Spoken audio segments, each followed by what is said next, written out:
prayers. Let us pray.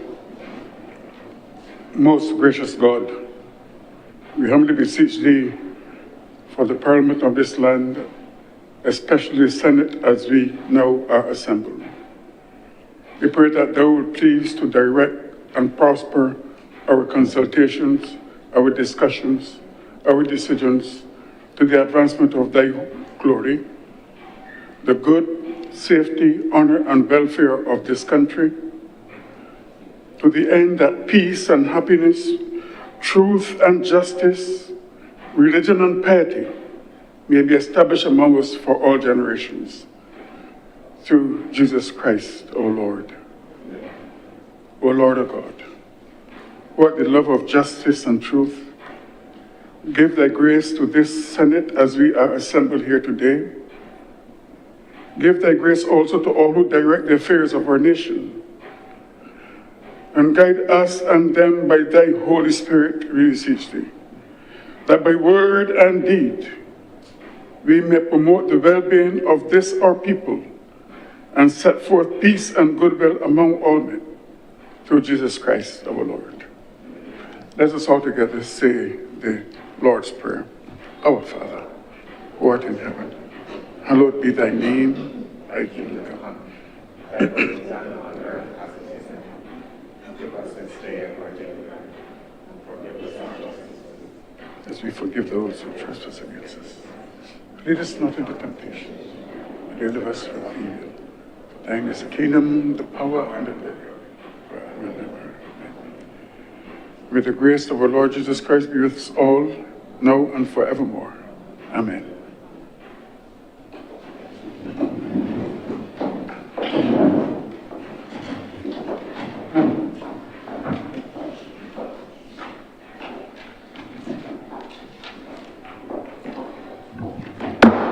The Senate is in session.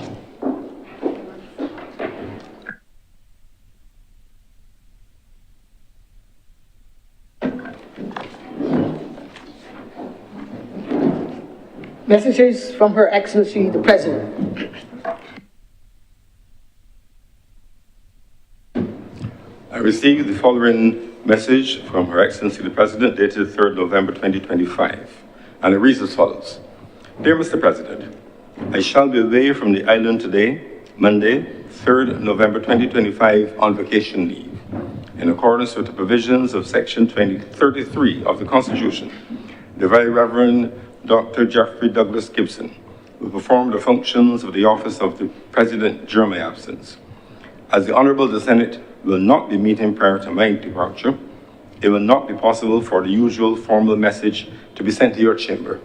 Will you, therefore, please bring my absence formally to the attention of the Honourable the Senate when next it meets. Signed by Her Excellency the President, State House. Announcements by Your Honour. Announcements first are minutes. Senator Cummins.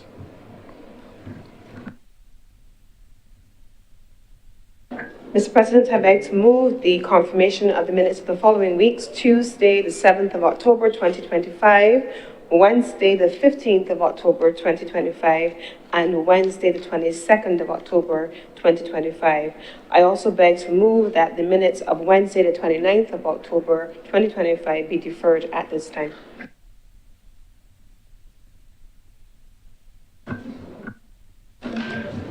The question is, the minutes of our meetings held on Tuesday, October 7th, 2025, Wednesday, October 15th, 2025, and Wednesday, October 22nd, 2025 be confirmed. Those honourable senators in favour, please say aye. Aye. Those against, please say no. The next yes have it, those minutes are confirmed. The question is, the minutes of our meeting on Wednesday, 29th October 2025 be deferred. Will those honourable senators in favour please say aye? Aye. Those against please say no. The things the ayes have it, those minutes are accordingly deferred. By way of further announcements, we have excuses for absence from Her Honour Senator Thompson, Senator Paris, Senator Walters, Senator Maladou, and Senator Dr. Rogers. and indications of late arrival from Senator Dr. Drakes, Senator Tate, Senator Mr. Maynard, and Senator Nichols.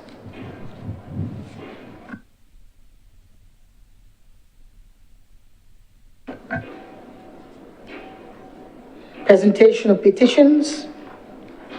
Presentation of papers. Senator Cummings. Mr. President, I'm commanded to lay the following document, Loan Agreement Number 2/854, Urban Renewal Project in the Water, Housing and Infrastructure Sector, Phase 1, between the Saudi Fund for Development and the Government of Barbados.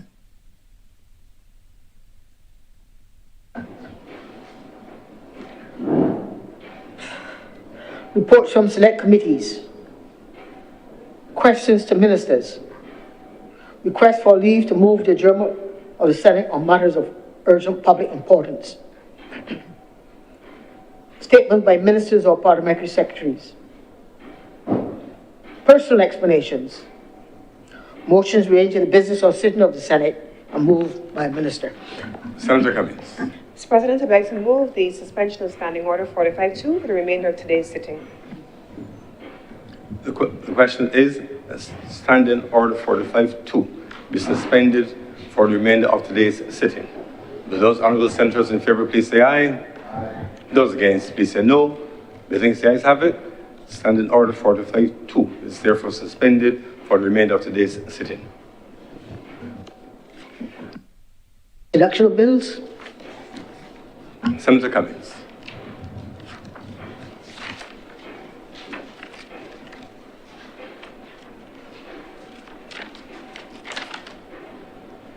Mr. President, I'd like to move the first reading of the Development Bank of Latin America and Caribbean Bill 2025. First readings. Yeah. First reading. The question is that the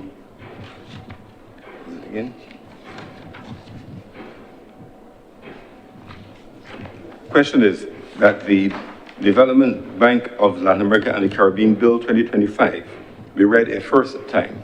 Will those honourable senators in favour please say aye. Aye. Those against please say no. The ayes have it. A bill is accordingly read a first time. Public business, sir? Public business is now the order of the day.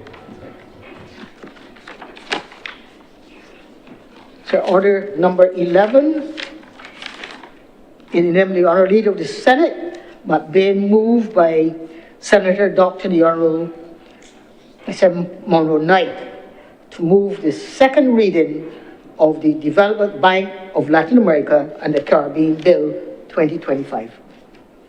Senator Dr. the Honourable Chantal Monroe Knight. Thank you, Mr. President. Mr. President, as I begin to lead debate on this bill that would repeal and replace the Latin American Development Bank Act 2025 to provide for Barbados to become a member country of the Latin American Development Bank, and with continued recognition of the agreement on immunities, exemptions, and privileges. Mr. President, I want to begin by asking all of us, as we would have done, I think, since the last time that we would have met in this honourable chamber, to continue to remember Jamaica. I think that when crisis hit, when devastation hits, we all turn our attention in that particular moment, that devastation. In that particular moment, we empathize, we are all riveted, we listen to all of these stories. But as time moves and our attention shifts to other things that happen in our lives, we tend to forget. Jamaica has a long road ahead of it in terms of its recovery, the trauma at the personal level, and overall, at the macro level, Jamaica needs our continued support and attention. But even as we've paid attention to Jamaica, I also want to indicate that we have devastation in Cuba as well, in Haiti, Mr. President, as well. And it is important that we continue to remember, and also as well, importantly, Mr. President, take the lessons from what happened with the passage of Hurricane Melissa. Hurricane Melissa, a Category 5 hurricane. It was the strongest, but Mr. President, they say not only the strongest hurricane to have hit Jamaica, to have hit the region, it was the strongest Atlantic hurricane on record that behaved most erratically. Mr. President, it sat, it moved, it hit some parts of Jamaica and not the others. And we've always been saying as a government in our discussion around the climate crisis that we all face an existential threat. And certainly one of the things that I asked myself with the passage of Hurricane Melissa and its continued devastation is the what if question. What if it was Barbados? What if it was us? How does a country recover? How do people recover from that level of devastation? It is estimated, Mr. President, that Jamaica will require approximately $4 to $6 billion. $6 billion. $6 billion US for its recovery. I don't know of any government in the region, and I would say elsewhere, that can look straight in its coffers and say immediately as a crisis hits, I have the money that is available and is necessary. While Jamaica requires $4 to $6 billion US dollars, across the region, the estimate suggests it is $48 billion that it will take to provide coverage. Jamaica, Mr. President, had a little bit of a raincoat. A little bit of a raincoat. In 2024, Jamaica would have, through the World Bank, issued a catastrophe bond. And that bond provided Jamaica with a $150 million payout, the full payout of that catastrophe bond. The government had the foresight to create that umbrella for the what-if situation. The what-if situation. And now Jamaicans are able to benefit from that payout of $150 million. They're also receiving, Mr. President, a payout from the Caribbean Catastrophe Risk Insurance Facility, what we call CRIF. CRIF is going to provide Jamaica with $70.8 million US dollars and another $21.1 million for excess rainfall. But don't forget, Mr. President, I said that the estimated damage is some $6 billion. So those payouts will only cover 2 to 3% of what Jamaica needs to recover. Mr. President, the CRIF facility is an insurance facility. It means that you pay out. We all pay insurance. The what if. We don't want an accident to happen. We don't want our health to be impaired, but we pay for the what if situation. So that when a disaster or something that we don't foresee happens, we have a facility, we have the available capacity to be able to respond to those what-if situations. And Mr. President, the bill that we are debating here is also as well part of Barbados's what-if. We're not debating alone. What we are debating is investment in a development bank that gives us the long-term potential to be able to access resources for development challenges and, importantly, for the what-if situations. So that when we need resources, that we are able to have resources, Mr. President. It's an investment. Mr. President, we all make choices about how we manage our resources at the household level, how we plan for the what-ifs, how we plan for our own personal development in our families, Mr. President. It is Christmas time, Mr. President. We all want to be able to spruce up the house. We know how we do it, the Bajan way. So some of us might go to the credit union and take out a little bit of a Christmas loan, Mr. President. And we take out that Christmas loan we look at our circumstances and we say, I want to make this investment in my property, in making it ready and prepared. But I look and I see the credit union will look and tell us, bring in all of your necessary financials so that we can be sure that you can repay, and on that basis, you can have this envelope.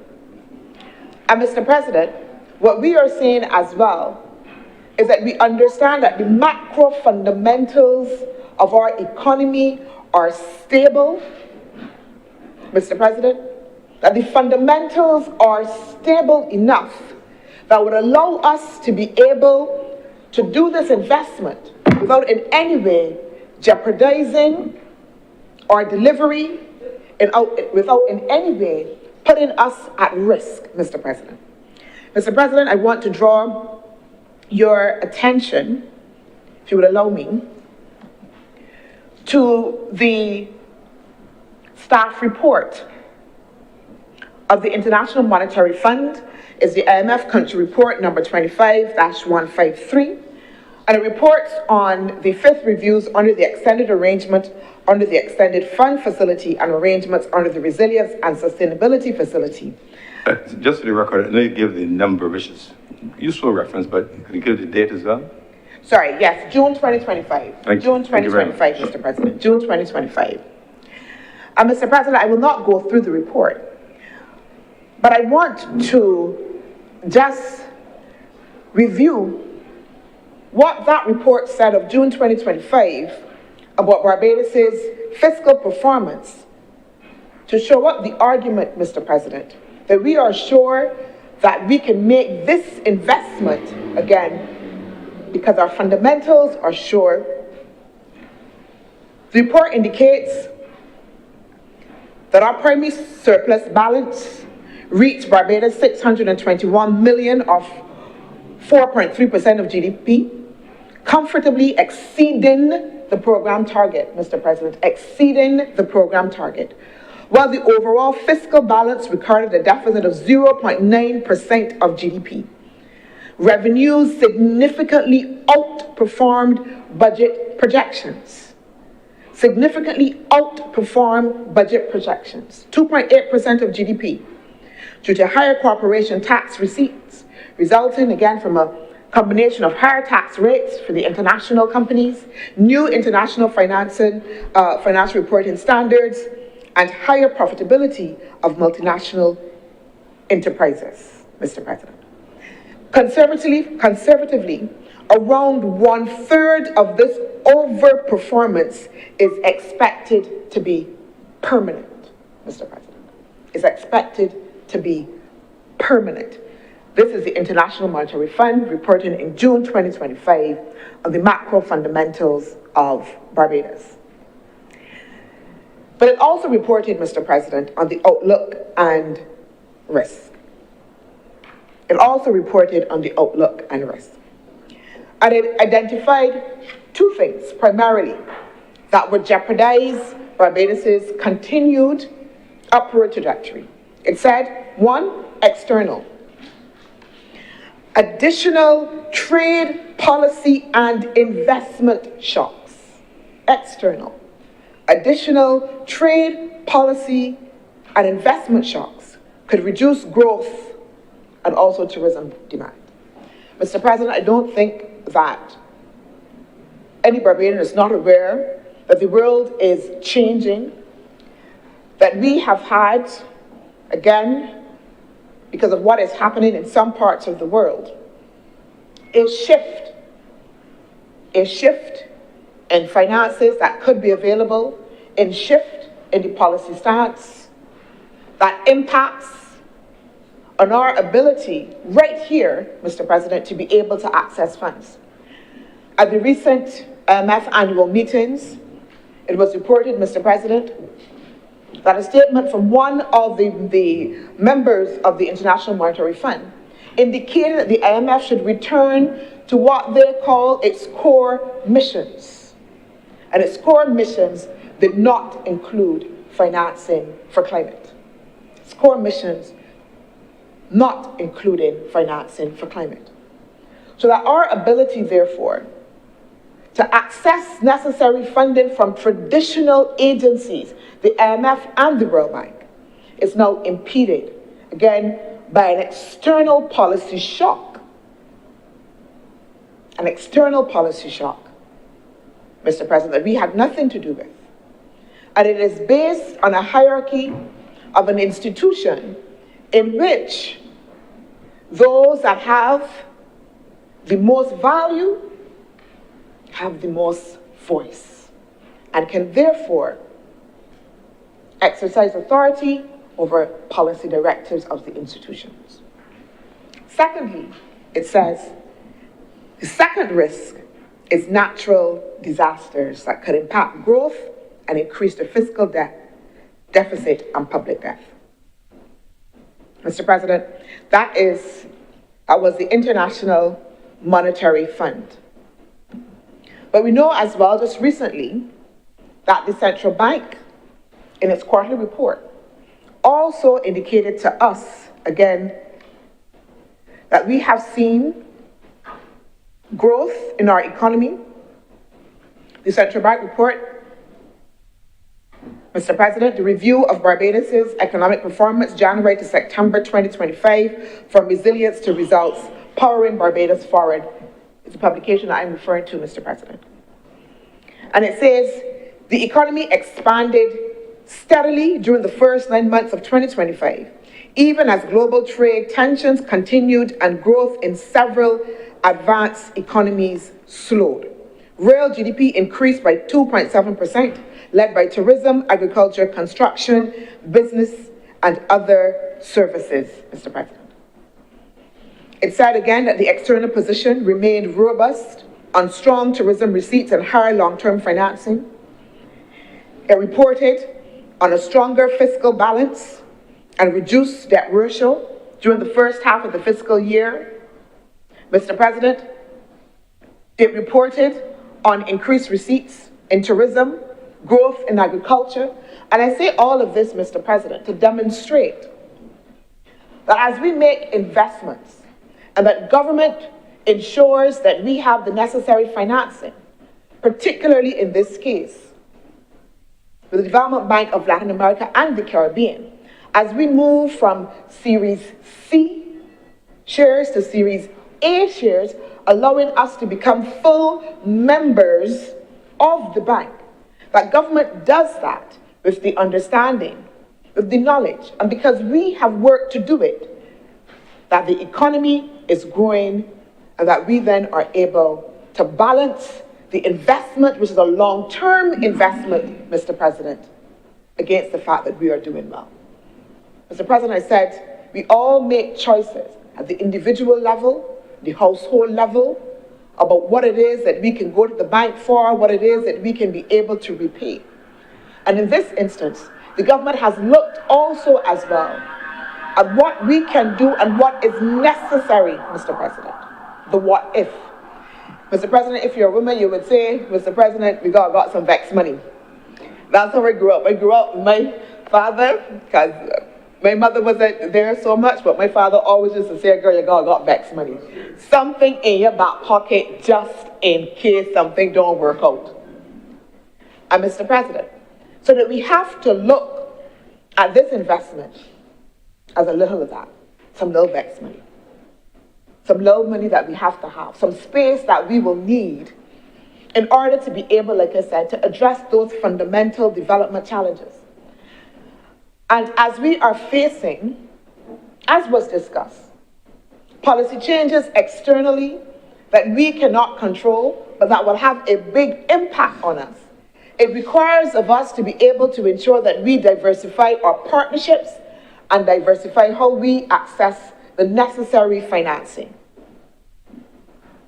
Mr. President, globally, UNCTAD has indicated, Mr. President, UNCTAD has indicated that financing through aid is on the decline, Mr. President. A 2025 report, Aid at Crossroads, Trends in Development, indicates particularly for Latin America and the Caribbean, that we are seeing a downward trend in official development assistance. But where there are increases, it is extremely concentrated. That aid is going to areas specifically in which they are seeing potential for growth, Mr. President. So that aid is going to countries, Dominican Republic, a little bit of Jamaica as well. But what we are seeing is a decline. The report says that in 2023, ODA remained high but declined in real terms. As such, the global aid target was missed by about almost half. For developing countries, ODA remains an important source of financing, but it has declined for the third consecutive year, Mr. President. Mr. President, that picture is also repeated when we talk about the mobilization of private capital as well. Mobilization of private capital. Private capital that wants to come in already demarcated growth areas. So the leader of government business, Mr. President, would say to you that in the energy sector, we will have heavy investment because that is where private capital wants to come. They see the opportunities in there. They can leverage the opportunities for renewables, Mr. President.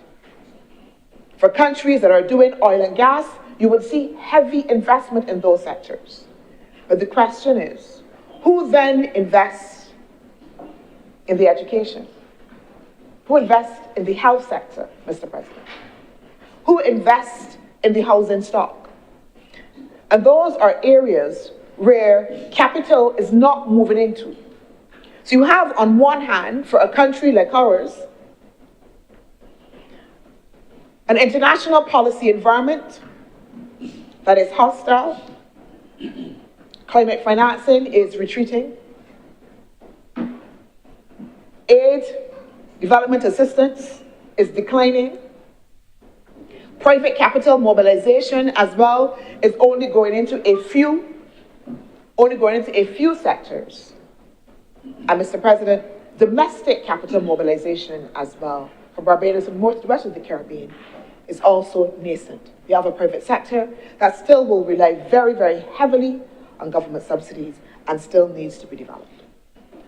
So within that environment, government has to be able to look at what are the alternative ways and means and partners that we can work with in order to meet the gap that will be there in our critical development needs and in those what-if situations. The investment in CAF, in this bank, the Development Bank of Latin America and the Caribbean, Mr. President, that was initiated in 2014 by the Democratic Labour Party administration with an initial investment, Mr. President, of $50 million US. 50 million. With that level of investment, a Series C shares provides you with access to 4 times the amount that you have put in. So it provided us at that time with access to $200 million from CAF.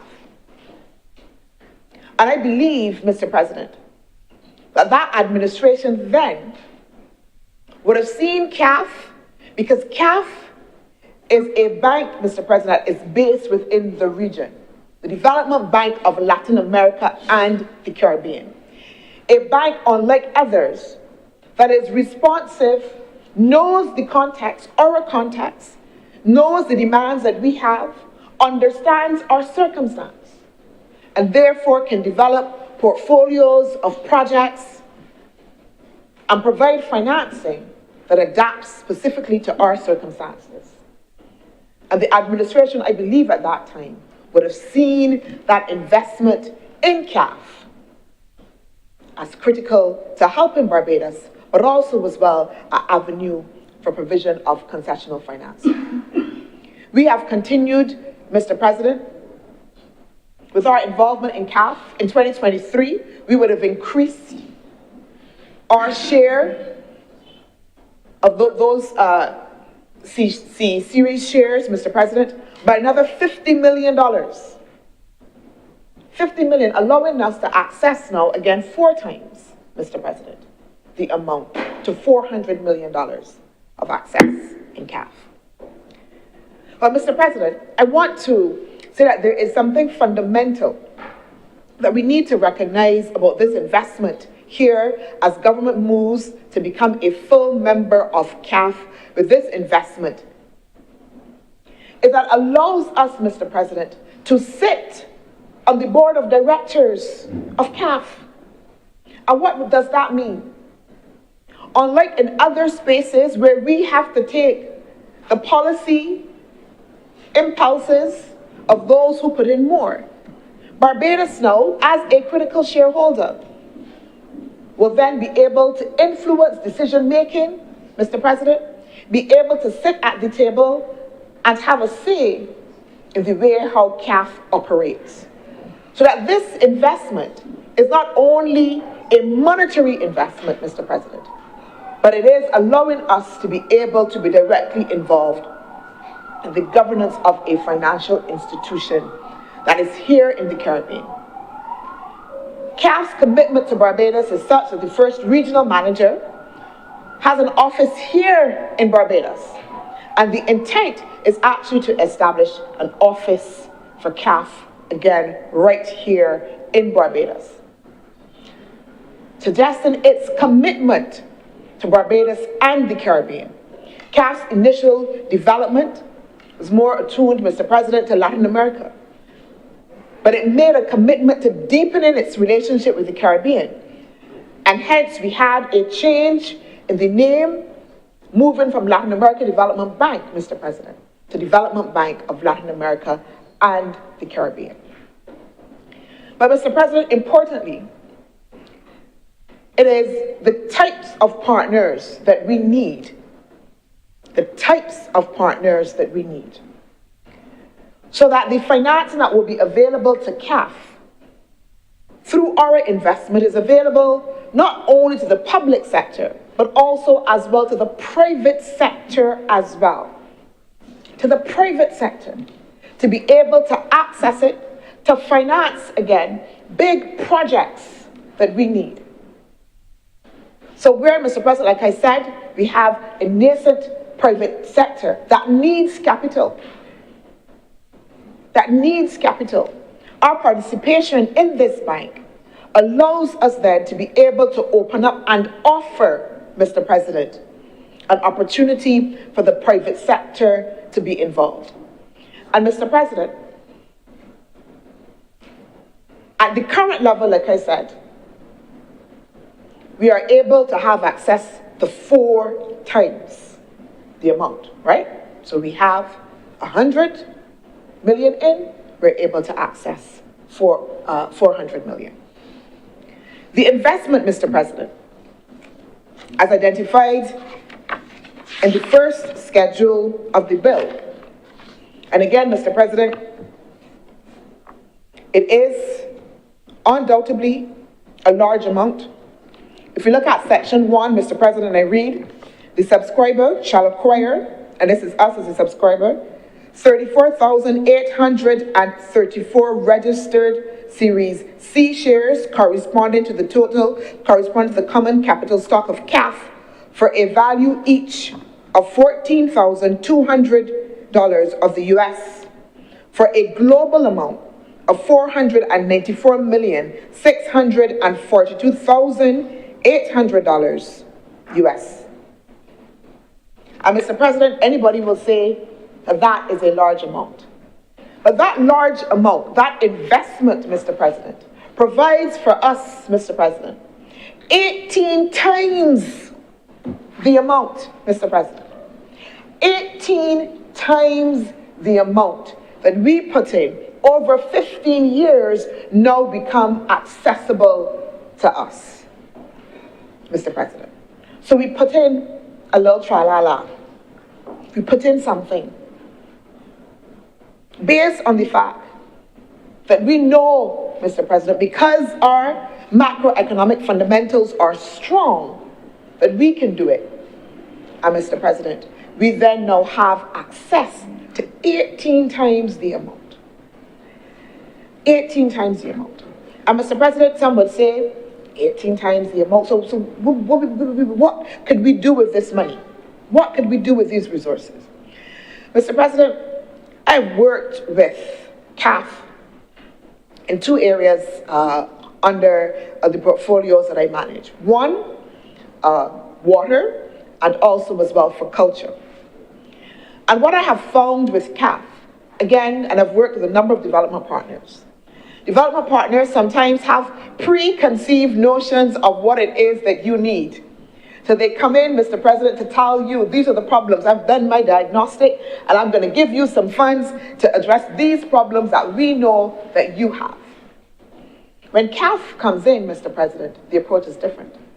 CAF comes in to say, tell me what are the problems you want us to work together on. CAF comes in to say, let's co-create together the solution going forward. CAF comes in to say, tell me what you need. And let us see how we can work with you. So what we are doing, Mr. President, is opening up financing, and not just any type of financing, but financing that is flexible and financing that is responsive, but also financing that is available, sometimes in areas that other traditional partners don't want to go, Mr. President. And it is not only financing, but also technical assistance. Again, because when we talk about bank, immediately we go to loans, Mr. President, we want to borrow more money. But CAF also provides significant technical assistance in critical areas.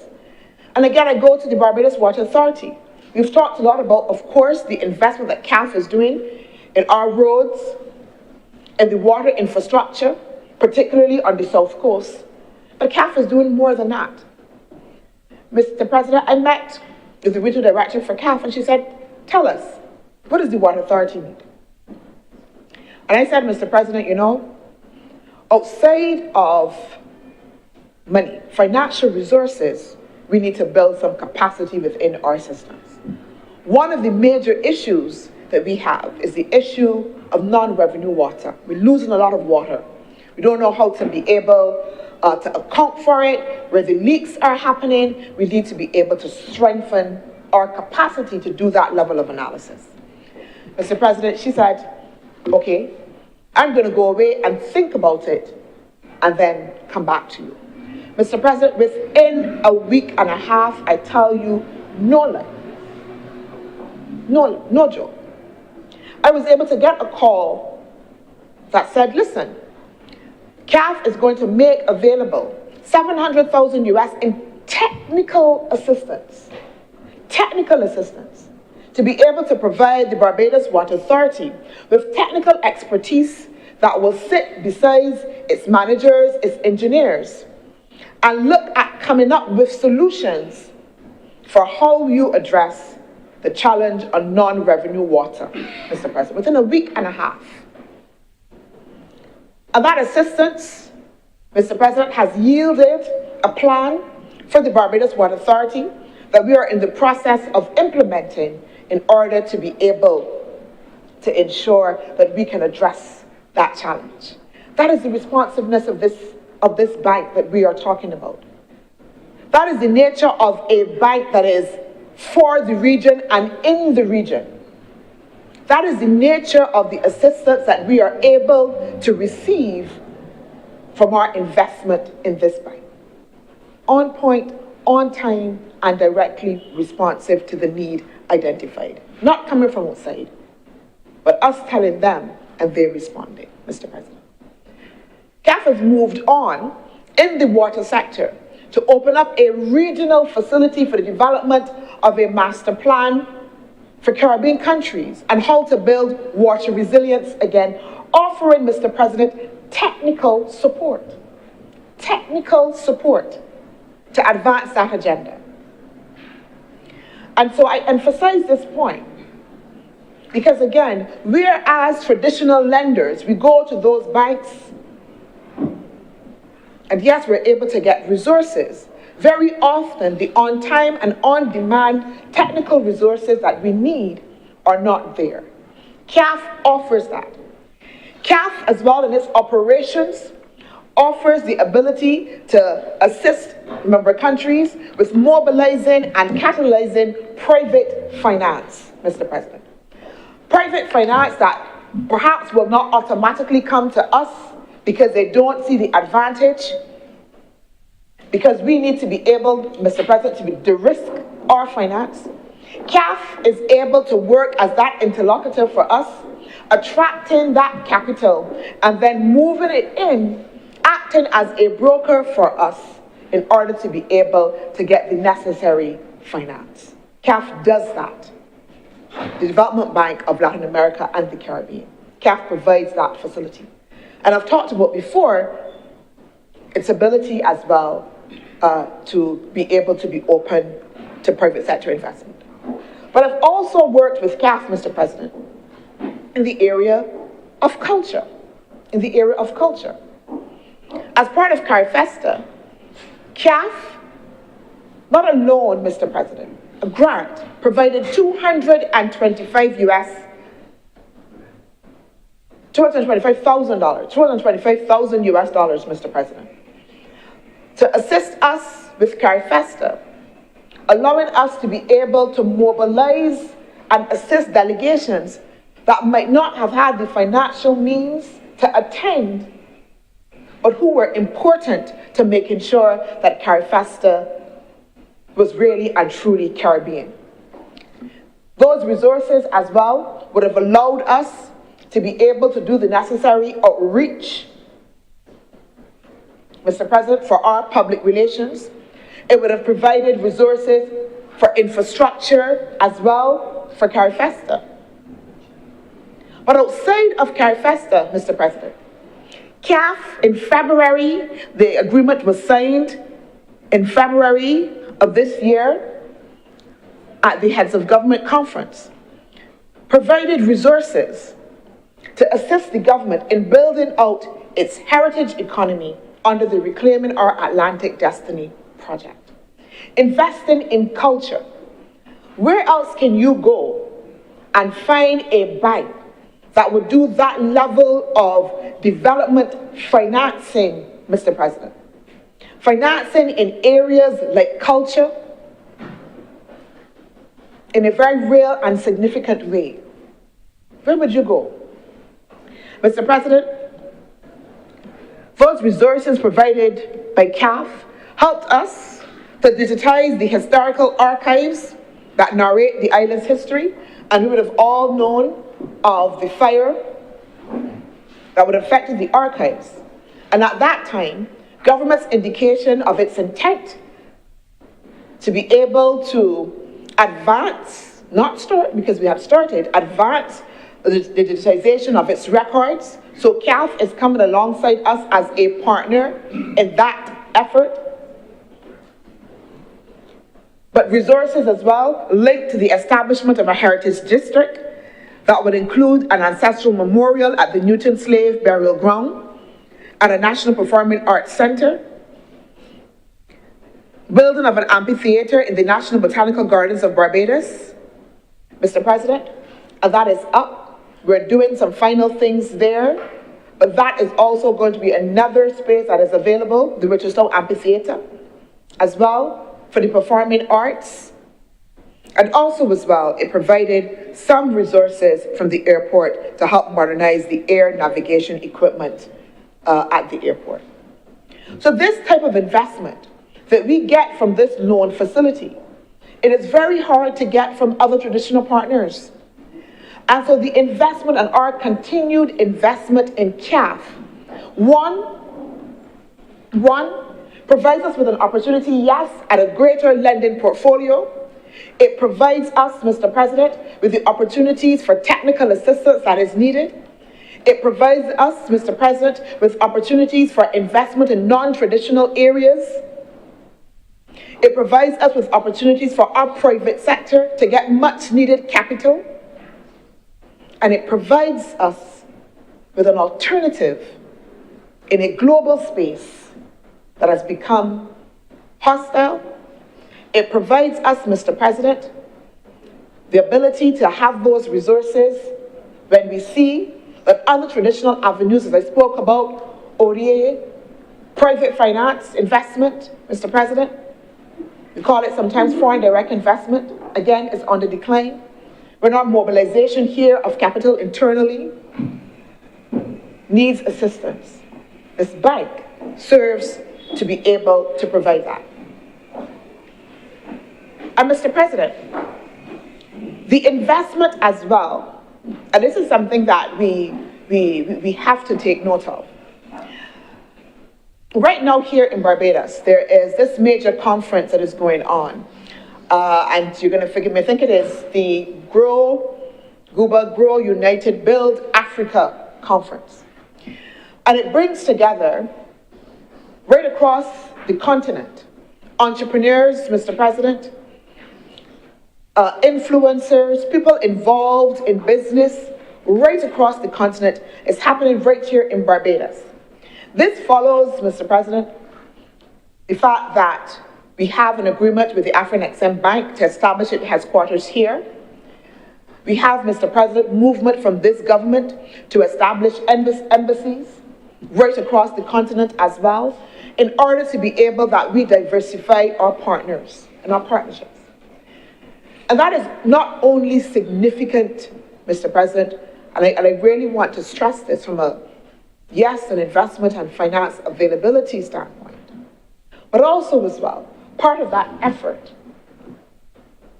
about how we move ourselves away from those traditional relationships that were part of our colonial history, our neo-colonial history, and making that critical shift to open up new pathways for doing business differently in ways that benefit us and ways that allow us, Mr. President, to be able to have voice and to be able to have the necessary space, Mr. President, in order to be able to maneuver. Mr. President, as I said, the investment is a large one on paper, and we have agreed, the government CAF, that we will make that investment over a period of 15 years, Mr. President, over a period of 15 years, in order to allow ourselves, again, based on our knowledge of where we are, what is happening within our economy, to be able to space out that investment to be able to meet, Mr. President, that global figure that I quoted before that we need in order to be able to ensure our accession to membership, to full membership of the bank. And Mr. President, being able to do so as well over 15 years is also extremely significant. Also extremely significant. But importantly, Mr. President, and as we hope that the Honourable Senate will, along the House, pass this bill, and there are some administrative matters to be done, that from December, Mr. President, we will be able to have access to those resources, Mr. President, from December. So we space out our payment over 15 years, but we have immediate access to the resources, Mr. President. So that what if something happens, we have that space that we need within this facility, within this development bank, Mr. President. Mr. President, I've talked about the investment in culture, the investment for technical assistance in water, Mr. President. But we know that the investments that we have had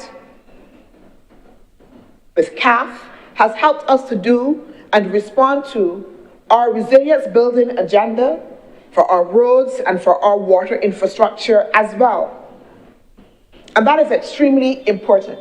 Mr. President, governments have hard choices to make about how we respond to, like I said, the development challenges. And sometimes it's a difficult conversation to have. about how we do that, how we finance that.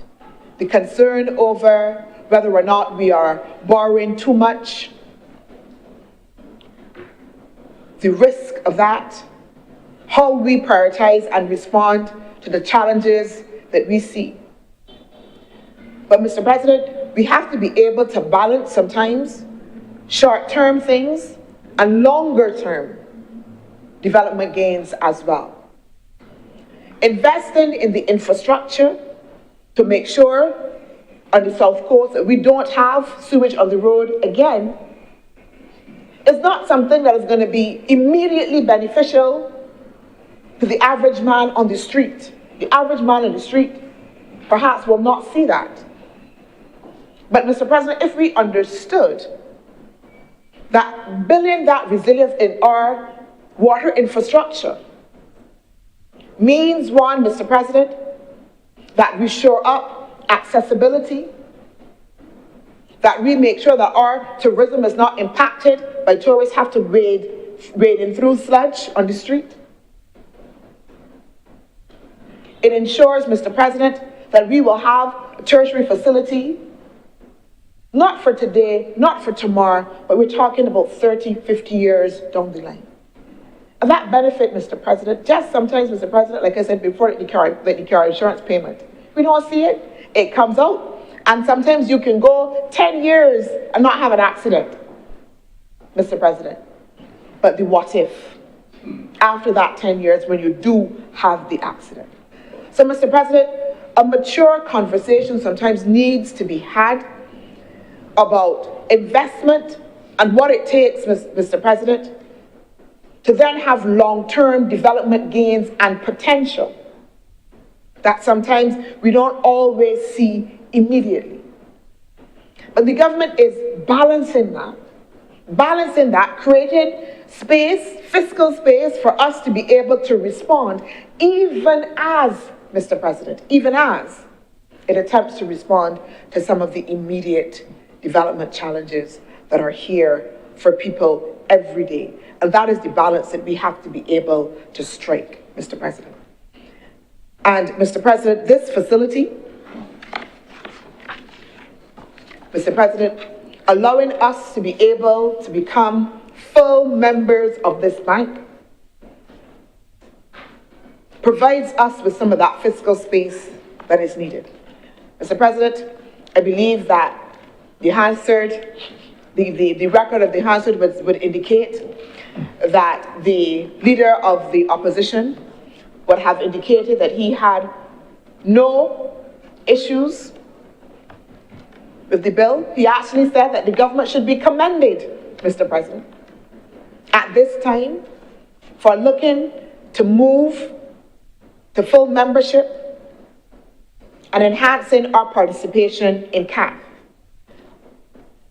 Of course, that's after he blustered and flustered, Mr. President. But he came around to good reason, saw good reason, and had to admit, Mr. President, that there is need sometimes for that little something in your back pocket, the little vex money, the little tra-la-la, Mr. President, to ensure that we can respond, to ensure that we have the fiscal space, particularly in the current global environment.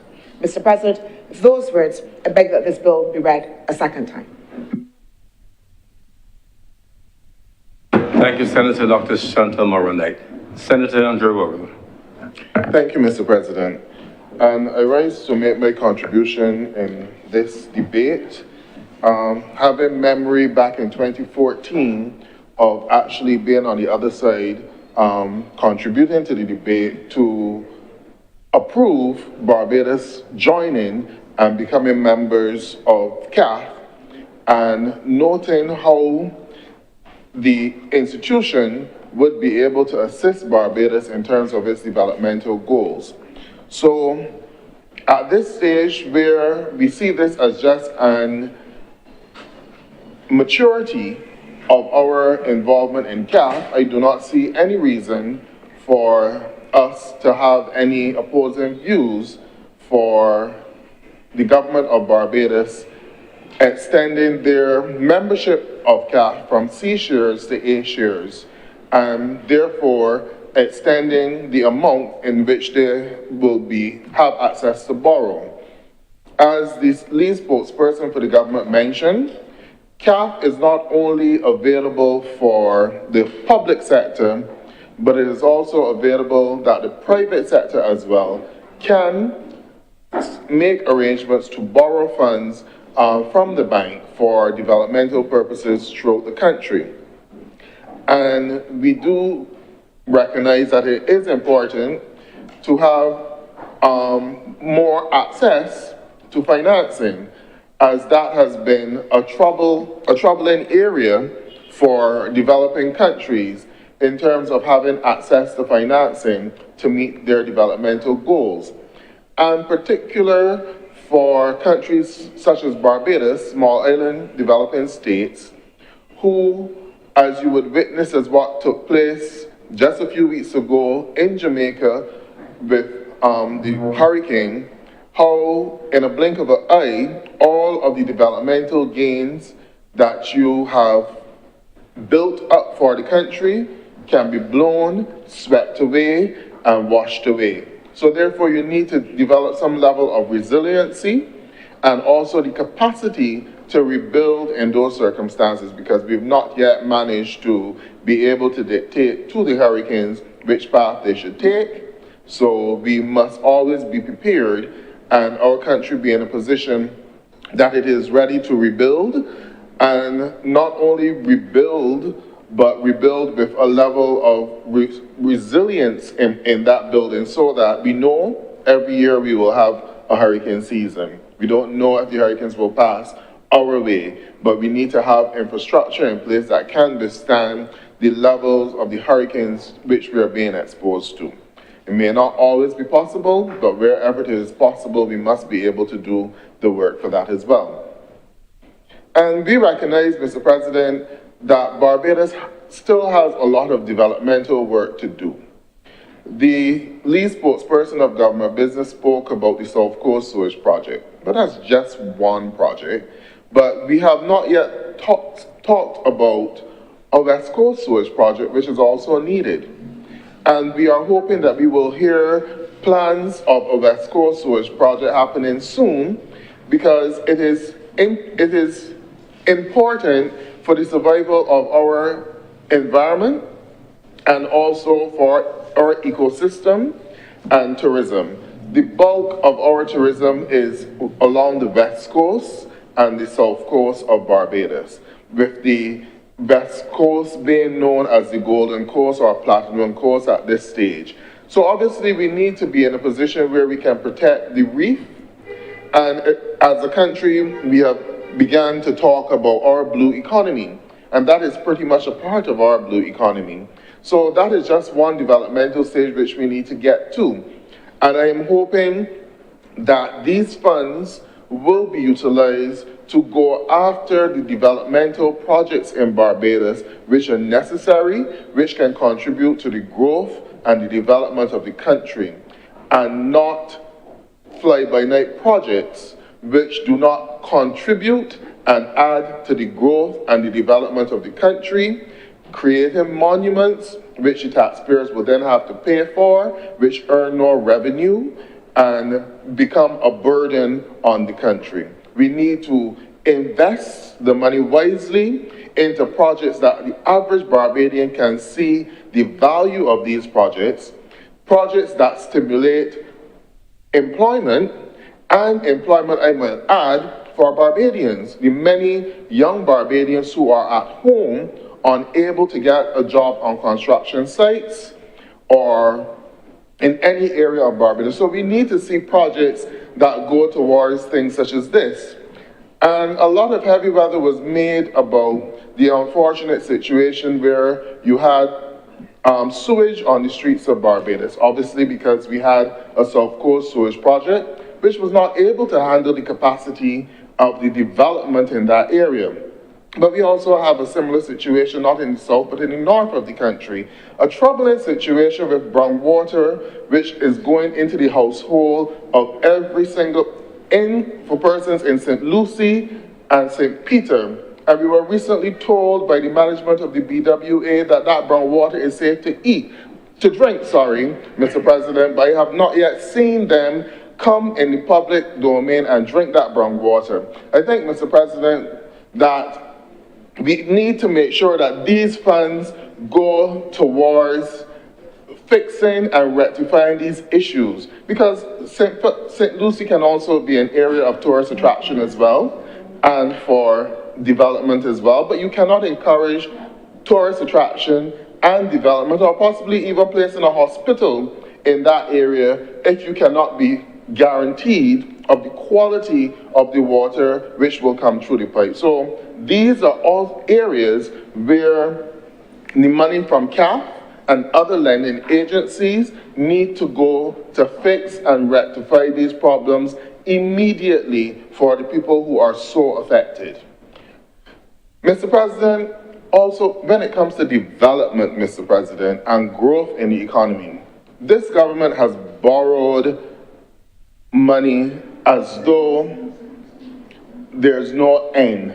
They have borrowed for rainy days that will come probably in the next 30 years or so. Borrowed as though the money has gone out of style. But we have not seen the utilization of those funds for areas of development in Barbados beyond tourism.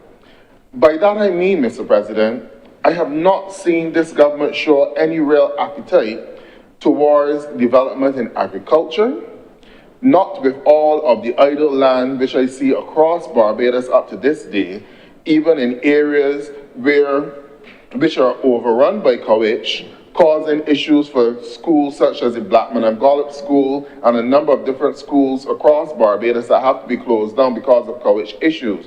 Obviously, if you are having issues with courage, it means that the land is not under cultivation in agriculture.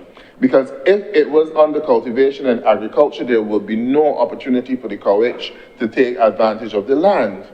Agriculture in Barbados needs investment. It needs resources. The farmers in Barbados need access to timely resources to deal. We know that we face droughts from time to time. They need access to resources to outfit their properties with proper irrigation and to have access to water in times of drought. We know that we have unplanned flooding. The day could be born dry today, and by tomorrow, 2 days down, you get constant, heavy, persistent rain, and it wash out all of the fields for the farmers, and they have to endure those losses. Can we have a government that sees agriculture as a worthwhile industry to invest in and provide loans and funding for persons within our agriculture sector, not just the big players, not just the cane farmers, but to small farmers as well, who may only have an acre of land or a half acre of land, who may only raise 400 to 1,000 chickens, who may only have a few pigs in their backyard. But these people need access to financing to sustain their livelihood in agriculture. The Ministry of Agriculture need access to equipment and resources so that when farmers want their land plowed, that they don't have to wait for 3 months before the tractor comes to cultivate the land, and by that time the rainy season has gone and you're into a drought period, and therefore you can't do anything really with the land.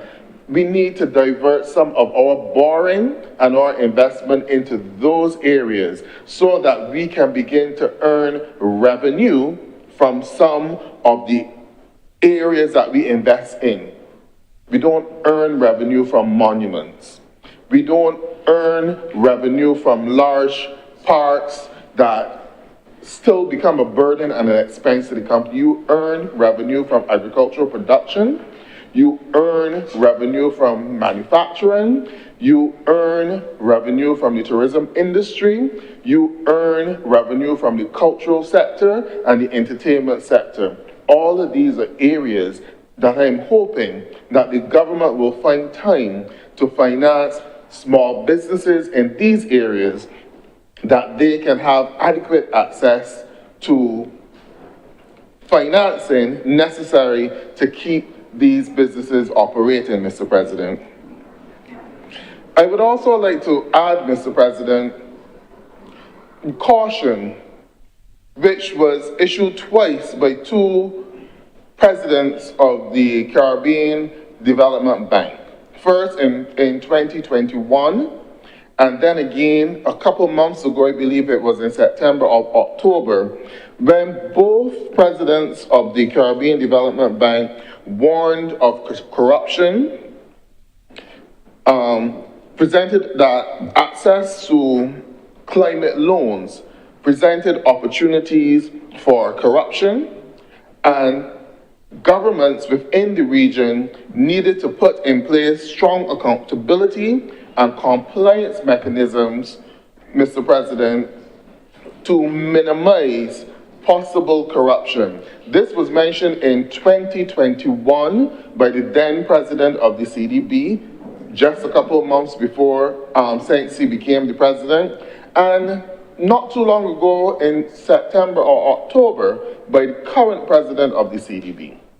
And you also heard similar cautions being issued by the Treasury Secretary of the United States to both the World Bank and the IMF with regard to the underperformance of such loans, and urging both institutions to get back to areas where they have control and the necessary expertise to properly manage. It was mentioned by the lead spokesperson in her introduction as she spoke about it in terms of avenues for loans becoming limited by players who may not necessarily understand our situation or have much of a feel for our situation, was mentioned by the lead spokesperson. So I would want to reiterate that as we access loans from a number of agencies, we must put in place the necessary mechanisms for strong accountability and compliance as mentioned by both CDB presidents. And that strong accountability, Mr. President, I would like to go to bring it back home. It needs to happen within our parliaments, that we have adequate access to information, and it needs to happen through even committees such as our Public Accounts Committee, which, in order for it to work, Mr. President, the Public Accounts Committee, which is chaired by the leader of the opposition, must have the capacity to investigate current issues and not be weighed down or overruled by the vote of persons from the government who instead would like to set the agenda for issues which they are more comfortable with being investigated. These things, you must increase the power of the Public Accounts Committee, Mr. President, that it can investigate the matters which it needs to investigate, and the Office of the Auditor General, Mr. President, that they can investigate and have timely information on the use of these loans, the way how the money is spent, the awarding of the contracts associated with these loans.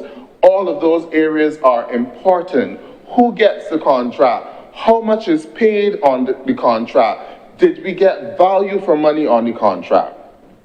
And Mr. President, in looking at current loans which this government has entered into, many Barbadians are, one, concerned about the volume, the extent to the number of loans which they have entered into.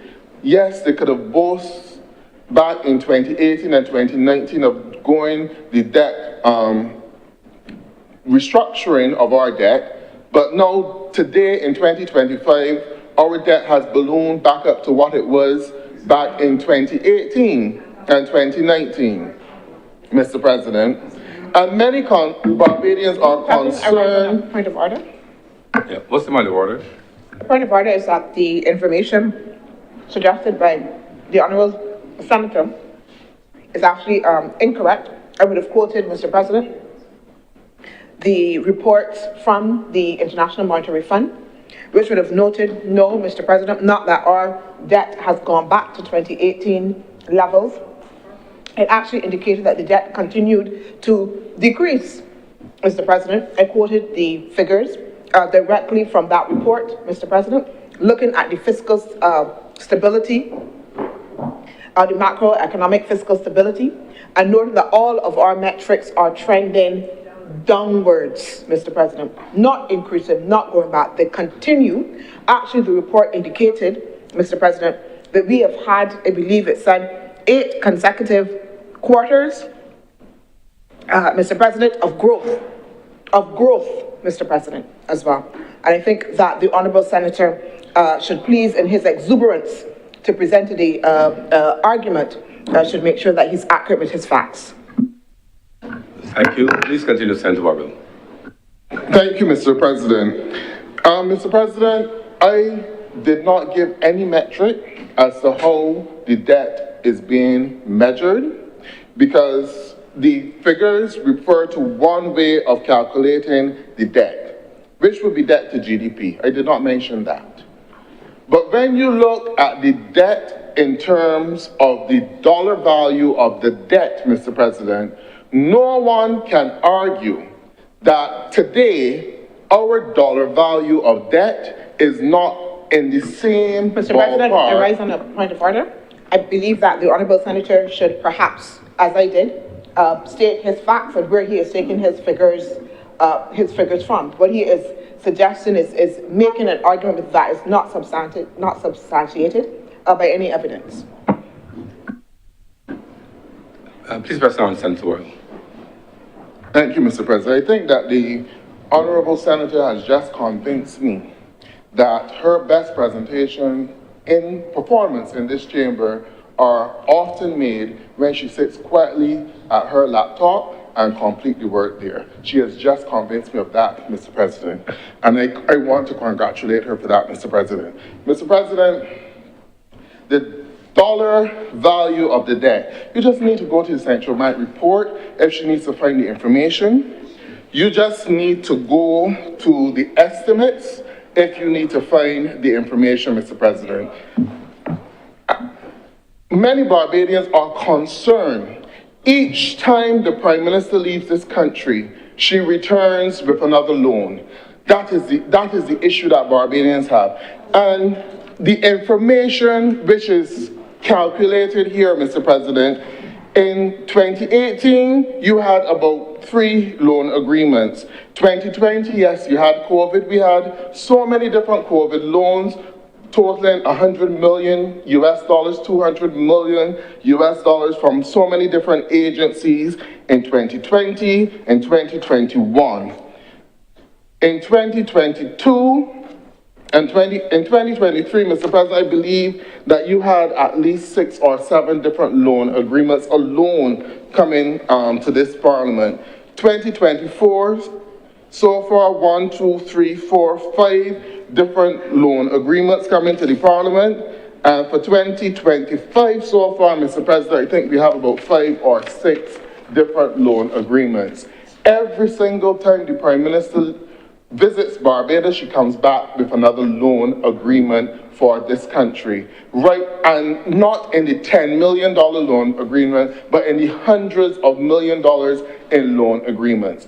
And the issue that Barbadians have today, Mr. President, is that when we look around, we're not seeing where the money is being spent. We are not seeing where the money is being spent. And when it is spent, as for example, I believe that at some point in time, CAF loans were also used for road repairs, possibly in the same mill and pave program. And many Barbadians have begun to see that as some sort of cosmetic surgery that washes off just like cosmetics when the rain falls. Because all of the road which have been milled and paved, Mr. President, as soon as you get a heavy shower of rain, they're back into potholes again. Not even lasting 3 years, 4 years, or 5 years, Mr. President. And that is concerning to many Barbadians.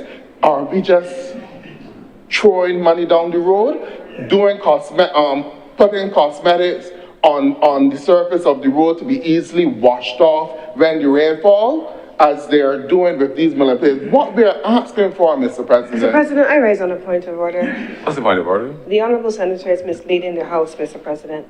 Now, I understand that the Honourable Senator may not necessarily be familiar with the sources of financing in all instances. However, there are some programs that are financed on government's own resources, and then there are those that are financed on loan resources. There is an IDB program that facilitates the financing of roads, Mr. President, and the CAF program is on major roads. The Mill and Pave is financed from government's own resources. He's conflating different sources of financing for different projects in the interest of being inflammatory, and he is misleading the House in so doing, Mr. President. Thank you for that clarification. The President, Senator Warren. Thank you, Mr. President. So the Honourable Senator is agreeing with me that the Mill and Pave program is a waste of resources because she has not got up to Mr. President, I rise on a point of order. I'm not sure who she is. The Honourable Senator, as the longest serving member of this chamber, continues to disrespect the authority of the Honourable President because he does not respect the protocol. There's no she in here, Mr. President. In the first instance, I am not agreeing at all, and not only is he conflating numbers, but he's conflating the English language. I was very clear that there is a major roads program, and in a few moments, when I have the opportunity, I will share what those roads are. But the Mill and Pave program is financed from the resources of the Ministry of Transport and Works. It is not a part of the CAF program, and I would wish that the Honourable Senator would follow the English language and know the difference between the two, and not attempt to conflate even further. Perhaps he would want to follow his own advice that he just gave to Senator Monroe tonight and give his best presentation and remain in his seat. Honourable members, please refer to each other as honourable members. There are no he's and she's in here. And speak through me. I'm the president, and they'll hear you when you do that. Stay on safe and formal ground. The proceedings in the chamber conducted in that level of formality. When we get downstairs, we become he and she again. But please be guided accordingly, all honourable members. Please press on, Senator Warren. Thank you, Mr. President. And I go back to my point.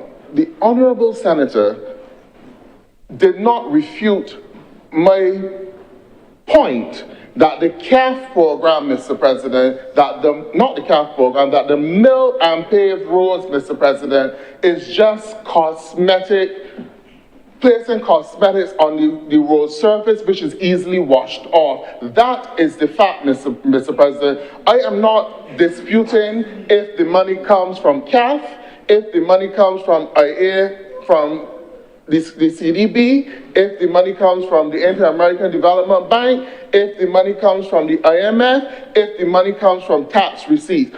All I am saying is that we have a situation in this country where Barbadians are concerned that projects in this country, that the money is not being well spent to execute and deliver projects in this country which are sustainable. It does not make sense, Mr. President, that you mill and pave a road that can only last for a rainy season.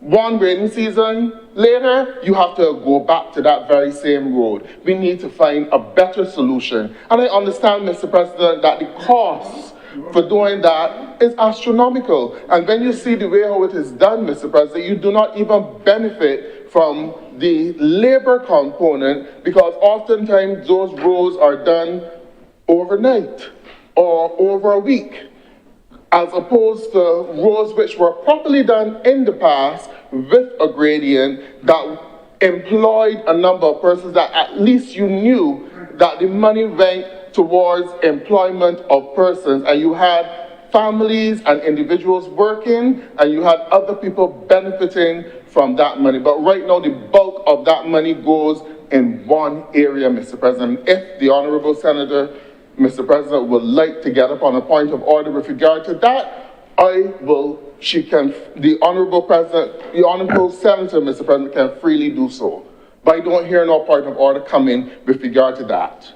And that is the issue that you should probably raise on a point of order with, Mr. President. The fact that Barbadians are not satisfied that this government is spending the resources which they are borrowing in a way to benefit Barbadians. You have not seen a single low-income housing project coming out of this administration for the 7 years which they have been in. You've seen condominiums, you've seen villas, you've seen hotel projects, you've seen middle-income housing projects by the private sector, but it is a shame for this administration which said to Barbadians that they cared, but later said, but I only care about certain people, that they have not delivered a single low-income housing project in this country. You have the scandal of the Hope Housing Project, which has been through the hands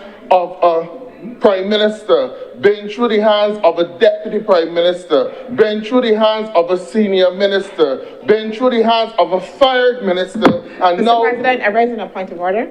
Was a point of order? I believe that the Honourable Senator, and I am very deliberate with my language and respectful, the Honourable Senator is misleading the House. He has referred to the housing project as government as Hope in particular as a scandal.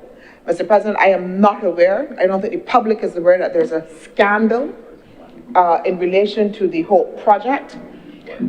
We know that there is supposed to be a forensic audit of that, which the Prime Minister has indicated as well. And therefore to suggest here that there is some big kind of mysterious thing in which there is massive foul play, Mr. President, is an exaggeration that I believe that is directly aimed at misleading the House. Thank you very much, Senator. He's expressing an opinion. He could be wrong in his opinion, but he's able to express that opinion. Press on, Senator, please. Thank you, Mr. President. Yet again, I sat in awe and amazement at the contribution. For what other reason would you order a forensic audit if there have not been some incidents of possible malpractice that you would need a forensic audit, Mr. President? Answer that question, Mr. President. For what other reason would you... On a matter of elucidation, for the Honourable Member to note that forensic audits, yes, are used also as a measure of accountability. A forensic audit does not always result and show that there has been malfeasance. Forensic audits help, Mr. President, to show and provide transparency and accountability in the process. It is, Mr. President, in many times, yes, because there might be some suggestion, but it is not always initiated in that case, Mr. President. Thank you. Thank you very much, Senator Margaret Knight. Please continue, Senator Worrell. Thank you, Mr. President. Perhaps the Senator, in her wrap-up, as she will be wrapping up on this debate, can give an account to Barbadians of how the $60 million in the Hope Housing Project was spent and spare the country the expense of a forensic audit, where a regular audit can do, Mr. President. But I press on, because she has not mentioned to the people of, the Honourable Senator has not mentioned to the people of Barbados how many houses been built by Hope with that $60 million. Have they yet delivered any low-income housing projects out of Hope with that $60 million, Mr. President? That is my point, Mr. President. This government does not have a track record which they can stand on any low-income housing projects happening in this country for all of the billions of dollars which they have borrowed, Mr. President. That is the point that I am making, that Barbadians are concerned about, Mr. President. They would want to see all of the millions of dollars being borrowed, which have to be paid back by grandchildren.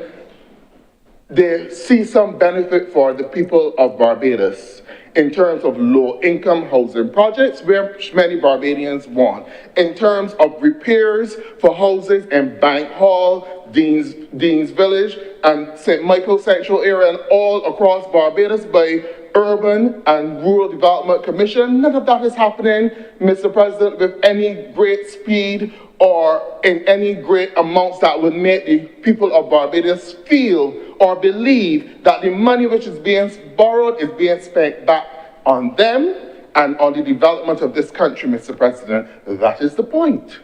That is the point.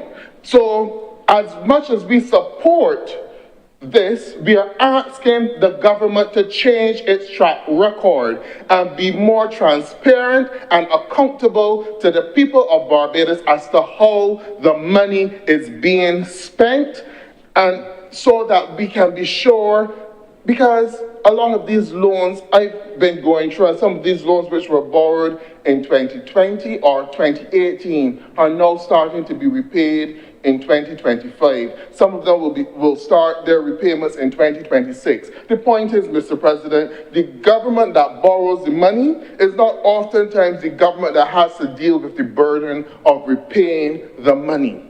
But if we can see that the money was well spent and benefit the people of Barbados, we can appreciate that. But that is the major problem that Barbadians have today. Is the money well spent? Is it benefiting the large majority of Barbadians? The answer to that question, Mr. President, is no. And you can see that in the housing landscape, not a single low-income housing project in Barbados. You can see that in the construction sector. The construction should generate employment, but the employment, Mr. President, not going to Barbadians.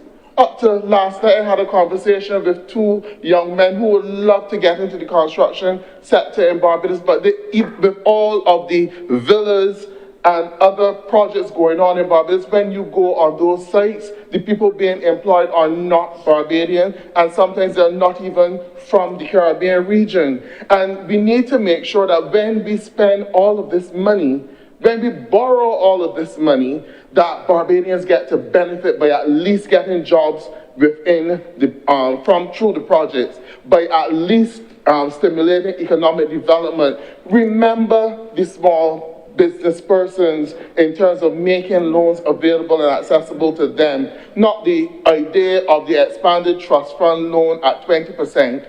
That does not make sense, Mr. President. Not the idea of the expanded trust fund loans with an interest rate of 20% or more. You need to make low interest loans available to Barbadians as well for small business development and for agriculture, housing, and other areas of Barbados, Mr. President.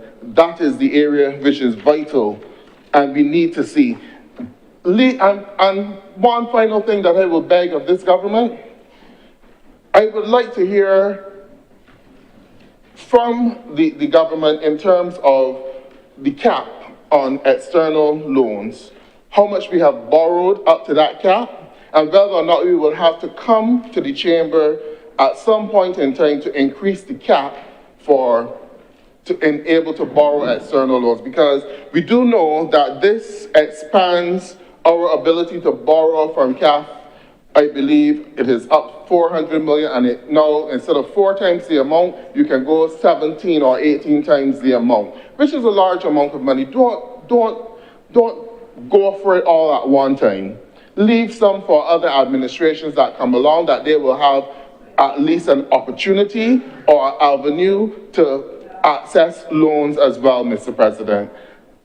Don't go for all one time. So they need to control their appetite for borrowing, especially in a situation where they have been borrowing and you're not seeing the projects being implemented, you're not seeing the benefit to the country. You're seeing money being borrowed and quickly utilized for monuments, but you're not seeing the developmental projects coming through. All now the people in St. Lucie are still suffering with brown water, Mr. President.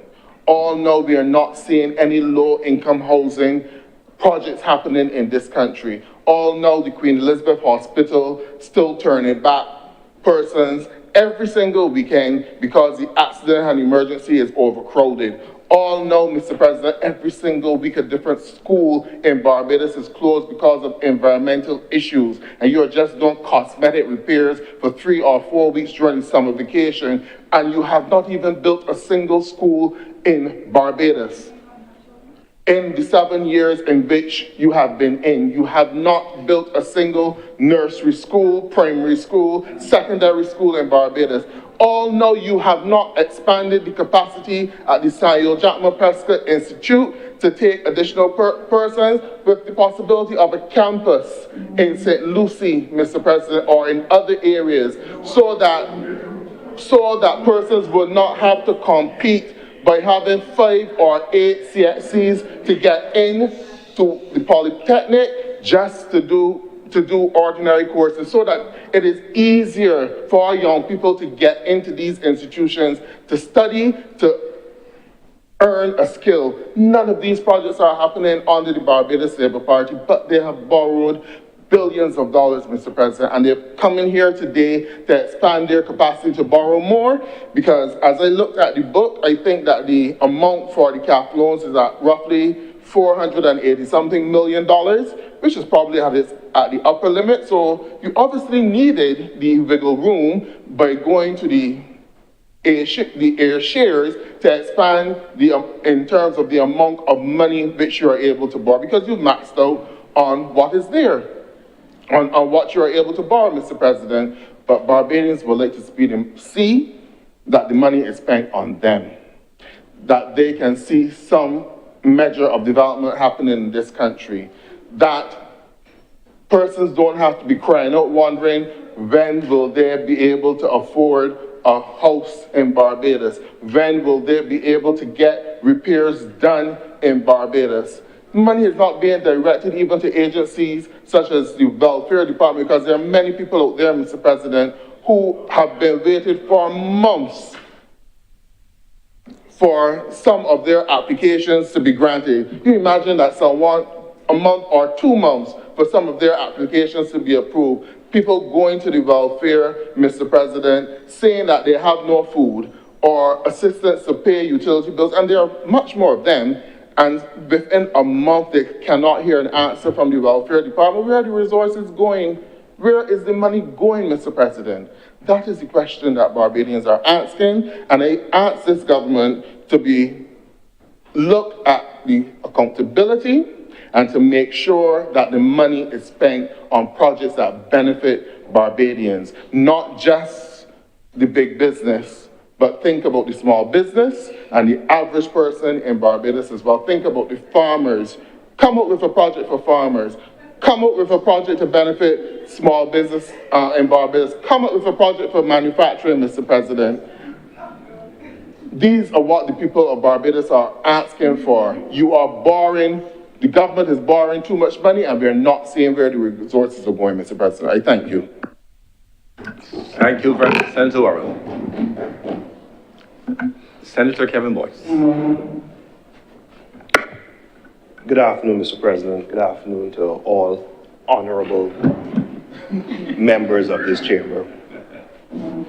Sir, we heard a very spirited contribution from the opposition, and we have heard the government's statement with regard to the purpose of the debate. I don't think anyone has an issue, sir, with regard to the purpose of the legislation, which is the full membership of CAF. I don't think anyone can have an issue with regard to the access of billions of dollars for developmental drives. I don't think anyone can have an issue with the continuation of what the government has stated to be its South-South perspective, where we seek to work with other developing countries to further our interests. I don't think anyone can say it is a lie to recognize that in these days, which make strange nights, You have to, as they say, bet who bet you and seek where your interests align. Now, sir, we start with the perspective that CAF is currently headquartered in Venezuela. All things considered, the region finds itself having to tread somewhat carefully as it takes the necessary steps to secure its interests. There was a time, sir, I'm sure you will recall, when there was another initiative, not of this sort, where there was a promise of a natural resource at a very cheap rate. And I believe that Barbados exercised fiscal conservative prudence with regard to taking part. And I think that is a theme which has done Barbados well, even though there is a segment and there is somewhat a concept now that you must move fast and break things. For my part, sir, if I were the government, I would certainly be lauding the reduction of the debt to GDP ratio. Having reviewed the paper this week, sir, and I'm referencing the economist, Dr. Jeremy Stevens, an indication that debt to GDP is at 100%, if not lower. A Google search reveals, sir, that based on the references, it is actually at between 102% for the year ending 2024, starting 2025, and some indicators are that it is at 97%. This is something that is to be commended with regard to where the previous debt levels were.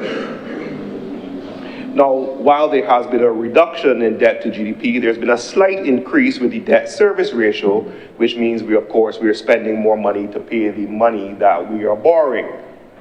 And for some reason, the independent senators have me talking about this instead of those who are better versed in the topic. So I will intend to try to make the point in a simple way. I would rather my colleagues who are qualified, but my perspective is this. I think the government can say, look, we have created this fiscal space by the steps that we have taken. I don't think anyone can argue with that.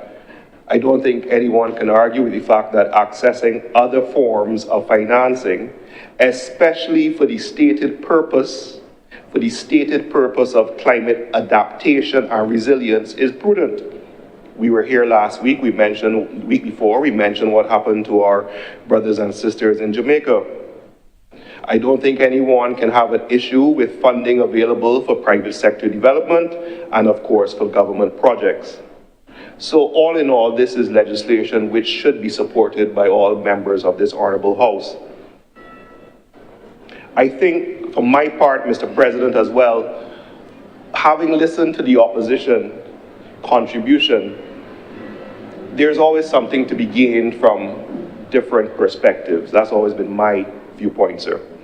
Recognizing the Westminster system and how partisan politics plays its role, for my part, I do believe that there is an argument that given this fiscal space and the speech given by the Honourable Minister who spoke on behalf of the government, indicating the proposal with regard to water, embassies, new pathways, culture, technical assistance, resilient buildings, and these other matters which could be financed.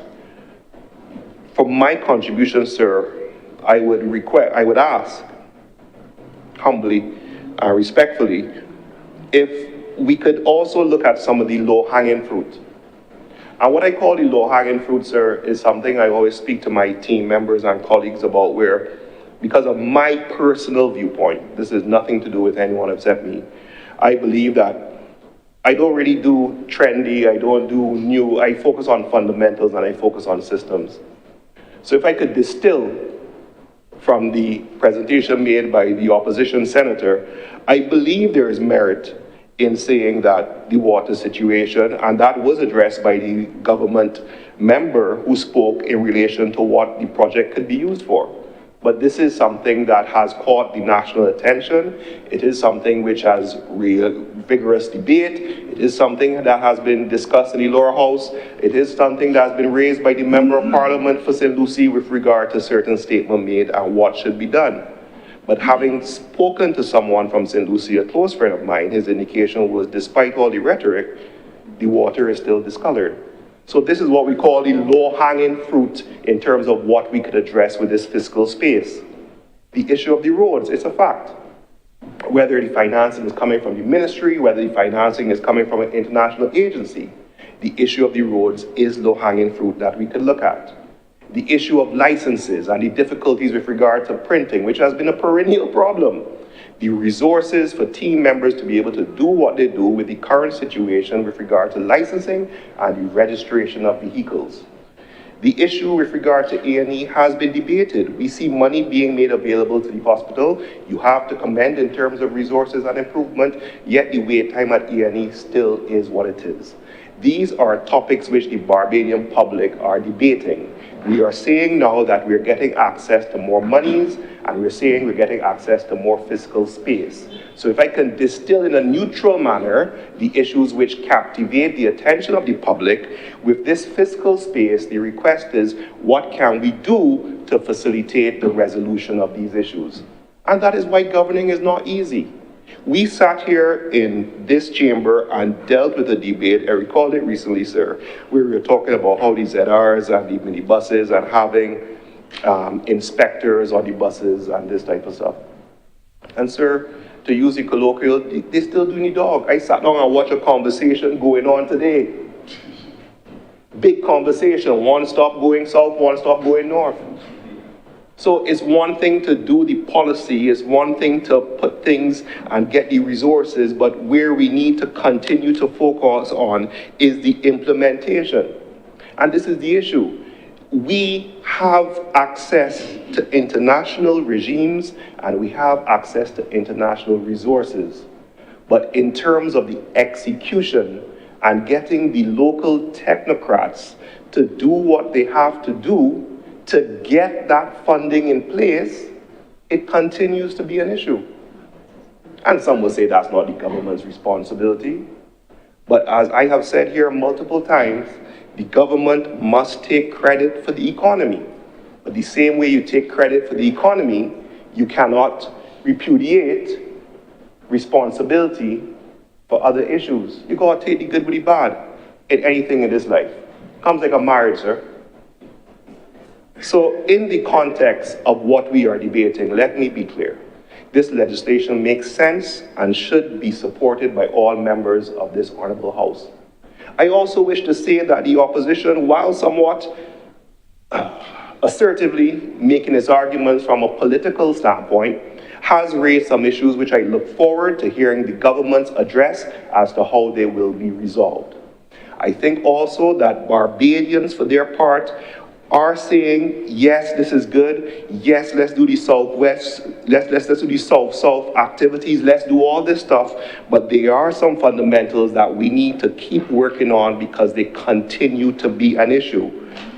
Finally, sir, my issue is this: as we increase the fiscal space, now that we have the reduction of GDP, I have made this before in this chamber, I will continue to do so. Can we look in the next budget of an ease being given to the young professionals who have continued to play their part for this country?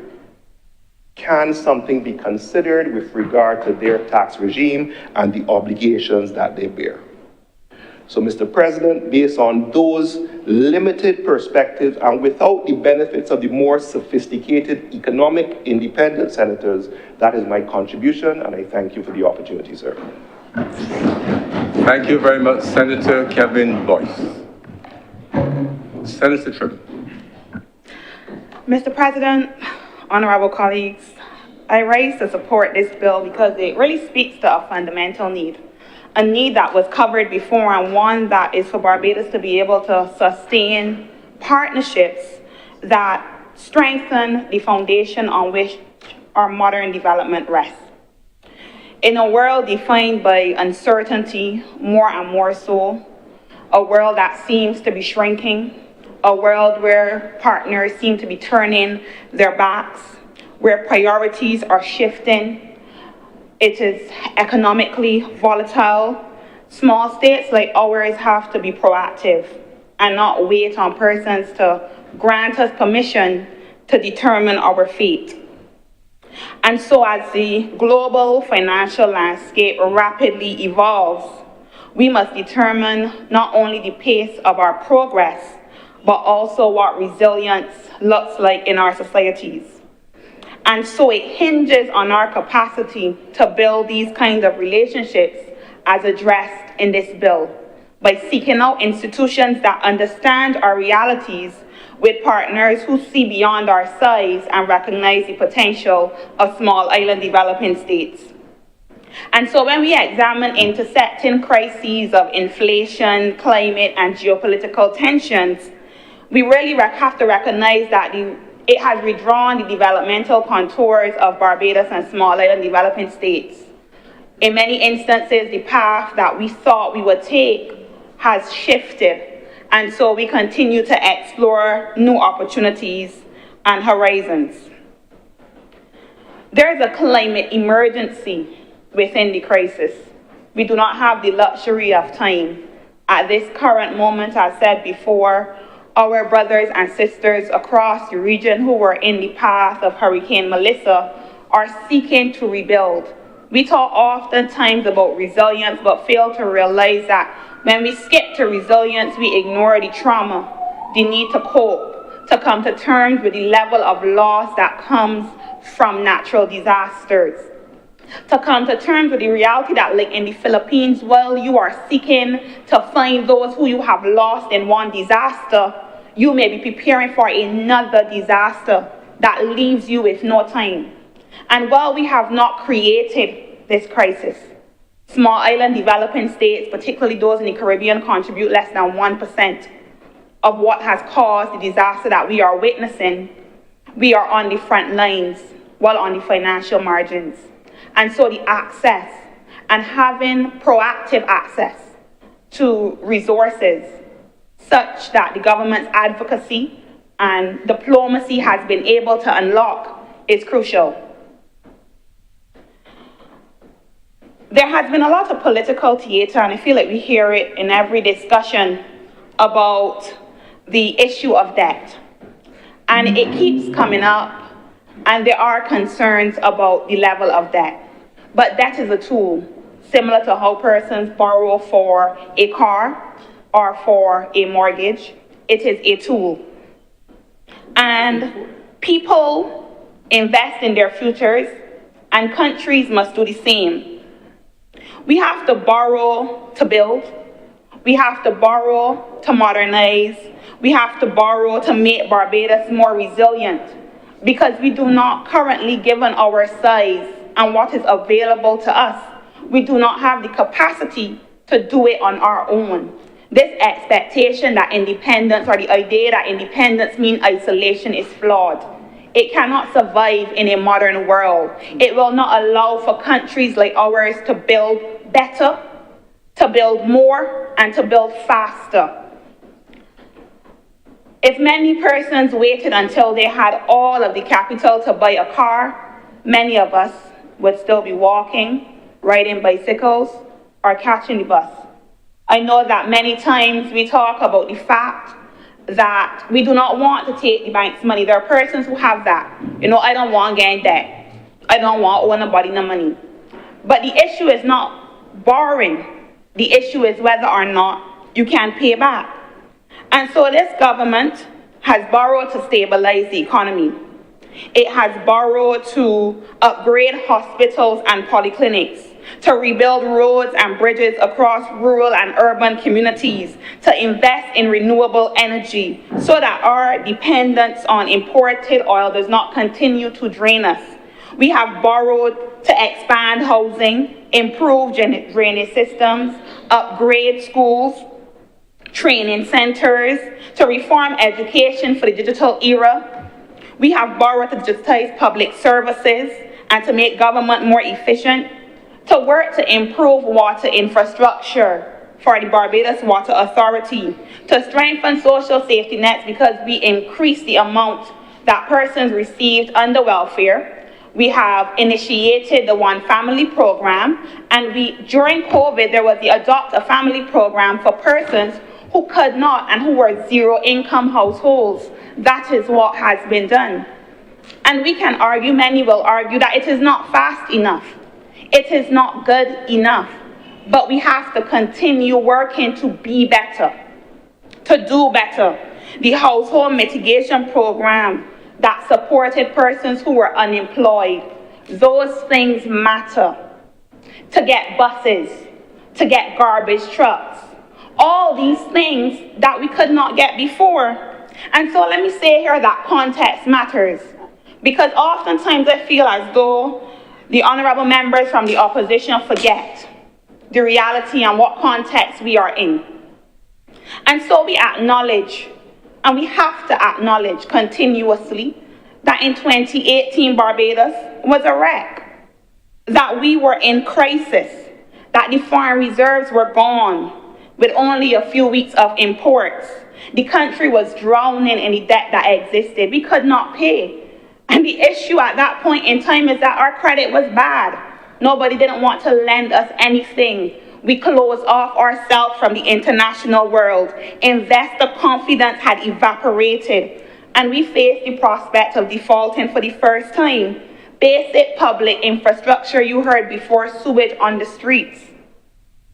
Other challenges that confronted us.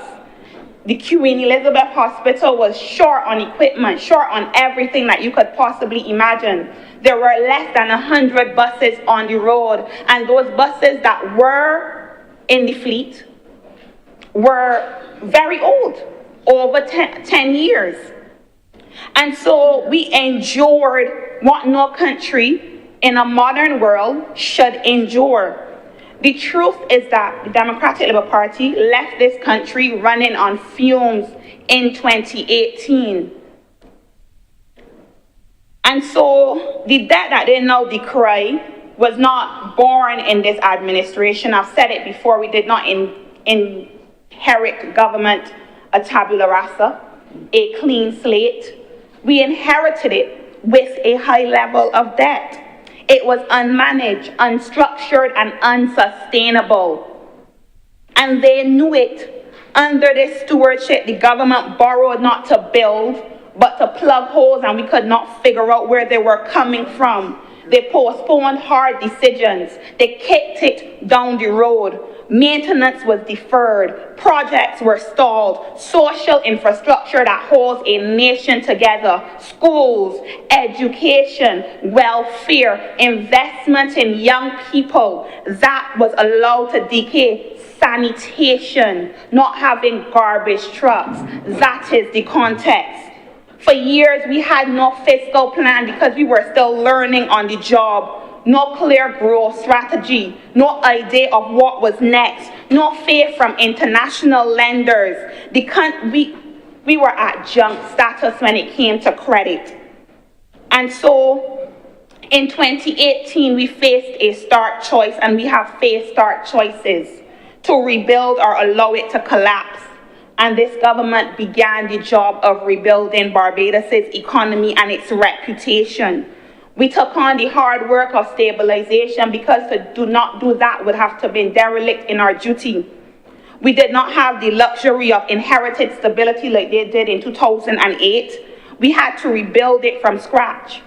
And while the opposition now pretends amnesia, we can remember the anxiety of those years, and it continues with us today. And so while the opposition seeks to lecture us about debt, about investment, about leadership, it is worth remembering that this government began by clearing a wreckage because we wanted to rescue a nation that they had left behind. We have rebuilt our credibility. We have restored our reputation. We have reignited our economy. To say that the debt continues to rise, as pointed out before, is incorrect. It is to engage in alternative truths, facts, and a simple search on Google www.google.com, and type in the debt to GDP ratio or the economic performance of Barbados, you will see all that you need to. I am sure that Wi-Fi works in this chamber. I'm on it currently. And so it baffles me that we could stand and say that here with any sense of confidence. There is audacity in that. Mr. President, it is interesting that the Democratic Labour Party has discovered its voice on matters of international engagement, because for a very long time they were silent everywhere. It is this government that has stood and spoken boldly to address the issues of climate.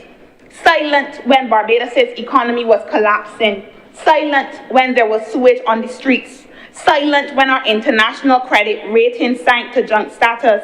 Silent for our reserves, and silent at home when Barbadians were crying out. The silence was truly deafening, Mr. President.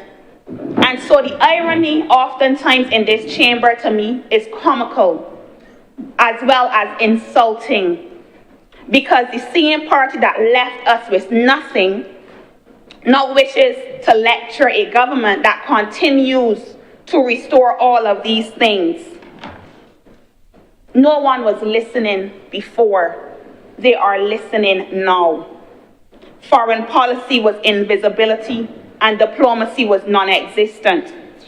And so it takes, like I said, a special kind of audacity to criticize the Prime Minister for traveling, for her advocacy, for standing on an international stage and representing.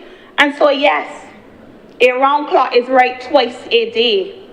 And we do not argue that there are things that we must continue to fix.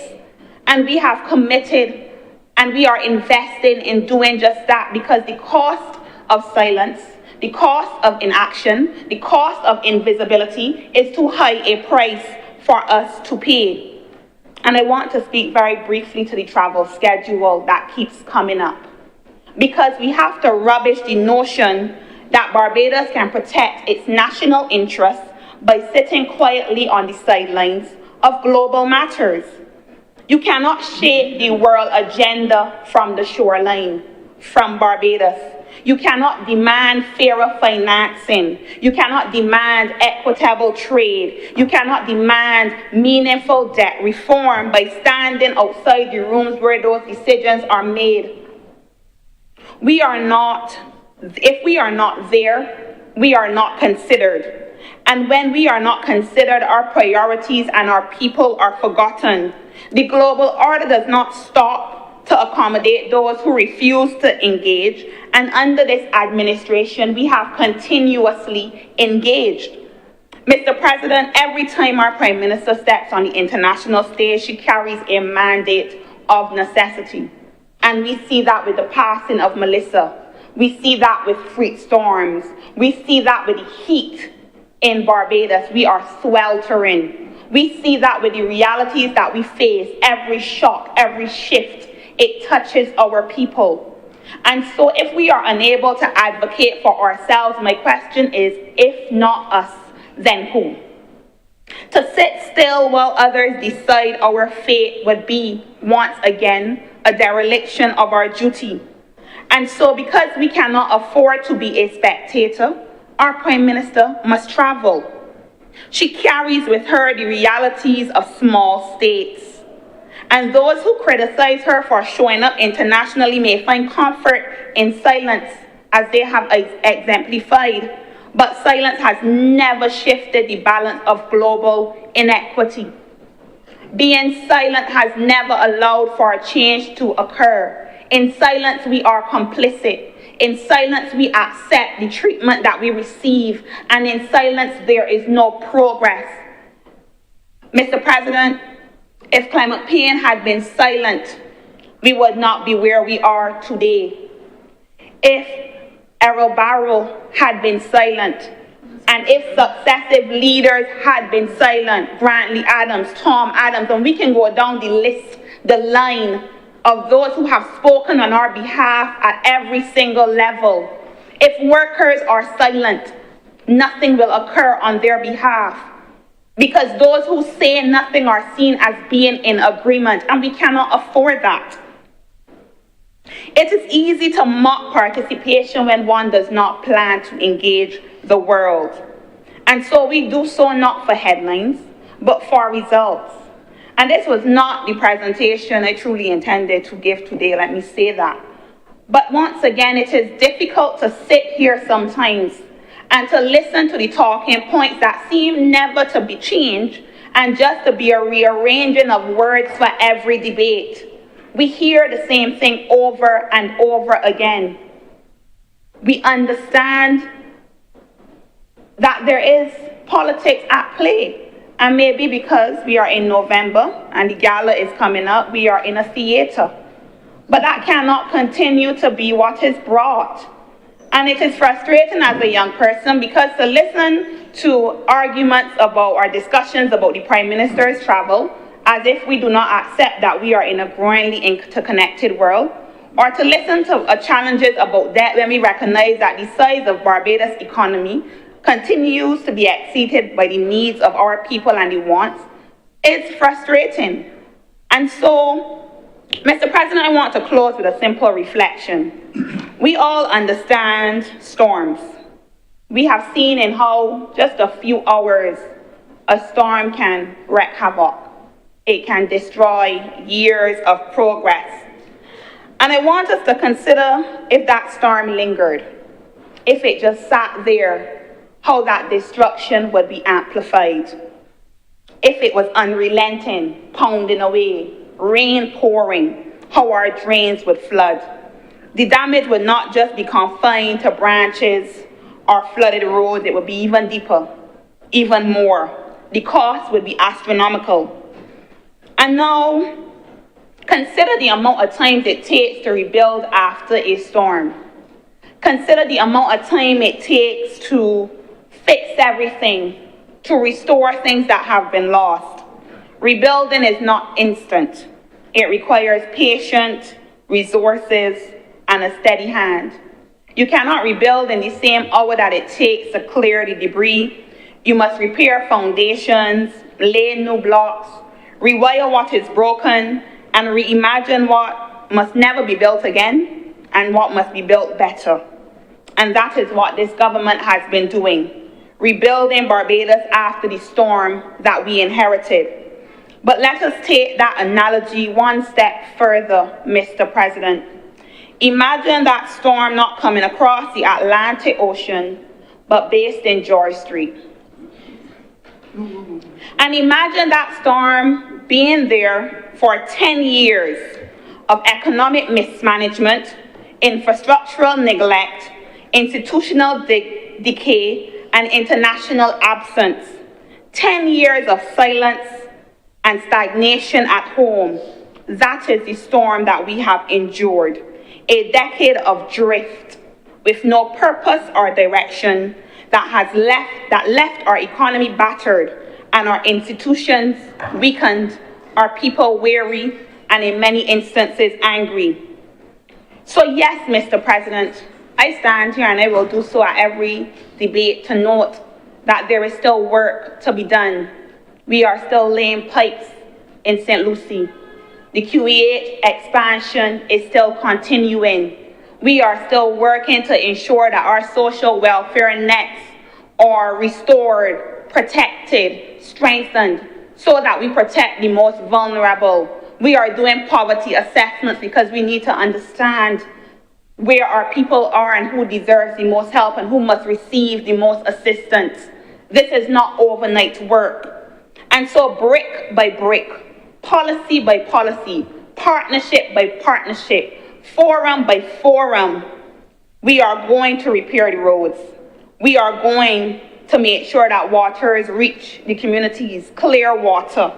We are going to make sure that schools and clinics are upgraded. We are going to make sure that we have a full bus fleet once again, that digital systems are replace outdated processes, and that the international respect that we could not find in 2018 continues to be rebuilt with every agreement and every engagement.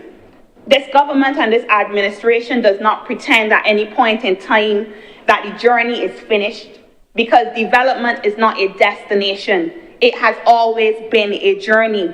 But unlike the storm in George Street, this government continues to move. We are clearing the debris, reinforcing foundations, and we are determined that no future government should ever allow this country to fall into such disrepair. And that is why this bill matters. It is another beam in the structure that we are creating, another part of the foundation. It holds us up. The storm has passed. We have learned lessons, and those lessons will remain. Barbados is rebuilding not in rhetoric, but in reality. And Mr. President, while there is still work to be done, the difference between today and the government of today and those of yesteryear is that the work is being done. With that, I am obliged. Thank you very much, Senator Tripp. Senator Cummings. Thank you, Mr. President. I want to spend some time on the bill, and thank you for giving me the floor in this second reading of this bill. I want to take the opportunity in this moment, Mr. President, to realign this debate about the bill and to go into the substance of the bill in full. And I want to thank those who have gone before. No, if I go through the bill before the Honourable Chamber, Mr. President, we have the first clause, which speaks about what the Act is about, and it connects it to our national priorities. But then I get into clause 3. There are a number of financial provisions that are outlined in clause 3, Mr. President, which will ensure that the sums payable by the government to CAF are charged and paid out of the consolidated fund. Now, I'm going through these deliberately for a reason, Mr. President, because I want to make a substantive point. Any receipts from CAF are also returned to the consolidated fund. This, Mr. President, quite simply put, is a part of Barbados's government's fiscal discipline and transparency. These are the principles that Barbadians are demanding. These are the principles that the honourable member for the opposition who spoke talked about, but they're enshrined in the bill. Mr. President, we haven't talked about them as best endeavour matters. They are enshrined in the legislation before this honourable chamber. It means, Mr. President, by connecting it to the consolidated fund, that every dollar drawn or every dollar paid in to the consolidated fund from CAF is tracked, is audited, and it is integrated into our national accounts, Mr. President. In clause 4, it speaks about the ability of the minister to raise loans, and it gives the government the ability to borrow the sums to meet our obligations and to ensure that we can replace funds already paid. But Mr. President, this is an enabling clause, if I could call it that. It connects directly to Barbados's obligations or ambitions to have access to development financing. That's what this bill before this chamber is about. It gives us the power to raise capital for investment, not for consumption. And you heard my colleague who led off debate on this bill speaking about Christmas loans. Now, Mr. President, we have institutions that right now are gearing up to put consumption loans on the market. If you want to go and buy a whole heap of clothes and furniture for Christmas to look good, that's called a consumption loan. But if you want to be able to get access to loan financing to renovate your house and therefore increase the value of your property, that's an investment loan, Mr. President. That's what this bill before this chamber is about. Accessing development financing, not for consumption, but capital that will finance roads, will finance energy, and I'm going to speak about energy in a moment, will finance our resilience agenda, and that is such a critical point. The honourable member who spoke leading off the bill talked about what happened in Jamaica last week. As we met, we paused and stood for a moment of silence in honour of those who passed as a result of Hurricane Melissa in Jamaica. The resilience agenda, but Mr. President, the resilience agenda is a real thing, because one of the concerns that is coming out of Jamaica in the aftermath of Melissa is how we inbuild resilience in the recovery process. How do we not inbuild vulnerability in the rebuilding process? We saw how roofs blew off, Mr. President. Resilience means that you are rebuilding with hurricane-resistant roofs, hurricane-resistant structures. And so that is what resilience means for us. Right here, and I'm speaking about energy now, in Barbados, we in this honourable chamber passed an Electricity Supply Act. In that legislation, Mr. President, we put some provisions in there for undergrounding of the infrastructure for energy, in particular our transmission and our distribution lines. Mr. President, up until earlier this week, Jamaica had 32% of its electricity grid recovered. 32% of its electricity grid had been recovered. There's a wind farm that we have been monitoring, Mr. President, and that wind farm in particular had been taken out of rotation and operation in advance of the storm. It suffered mere cosmetic damage and was ready to be put back into generation capacity. But you know what, Mr. President? Because there was no resilience at the time in the building of the infrastructure, all the infrastructure for transmission and distribution lines were above ground. There is nothing to connect that wind farm to get that energy into the grid. And so the wind farm is a stranded asset until the lines have been replaced. We are talking about rebuilding resilience in Barbados, and our energy infrastructure is being rebuilt as resilient. And that's what we're talking about when we go for development financing like this, and ultimately leading to economic transformation and development of our country more broadly. In Clause 5 of this bill, it talks about the agreements for subscription of additional shares, and it allows Barbados, not at the level of cabinet, Mr. President, not in Roebuck Street, Mr. President, at the Barbados Labour Party, and certainly not in George Street, but with parliamentary approval to subscribe for more shares in CAF over time. That is transparency, Mr. President. That is accountability. It brings it back to the Parliament. That's what the legislation before us calls for. So I'm always confused, Mr. President, when I hear a person stand and speak without colliding in any way to the legislation that is right before them, calling for things that are embedded in the bill before our consideration. It doesn't make sense. It has to be brought back to Parliament, Mr. President. This makes sure that we are able to not just scale our participation, deepen our stake, and of course, make sure we have a stronger voice in the institution at the leadership level, but that we do so with parliamentary approval. That's this chamber and the other place. In Clause 6, Mr. President, this is a standard clause, and it talks about privileges and immunities. We typically provide these to all of our international and regional organizations, and it makes sure that their regional office is covered by those. But Mr. President, you also have at Clause 7, the ability of the minister to make orders to carry the agreements into effect. And that is the kind of flexibility that we're needed at the implementation level, and it allows for us to embed that in the structure of government. But finally, Mr. President, Clause 8 then repeals the 2015 Act, which was signed before, which looked at the predecessor arrangements, and it ensures, again, right here in a legislative framework, that what we are doing is anchored in parliamentary approval. So, Mr. President, in summary, what we have before us is a bill that gives us the legal scaffolding for everything that follows and that I'm going to speak about, and the Honourable Member who led the bill led off about. The Honourable Member spoke about the diversification of capital. That's what this bill does. The Honourable Member spoke about the transformation of our infrastructure. That's what this bill does. And I am going to speak, Mr. President, about how this framework allows us to accelerate our energy transition.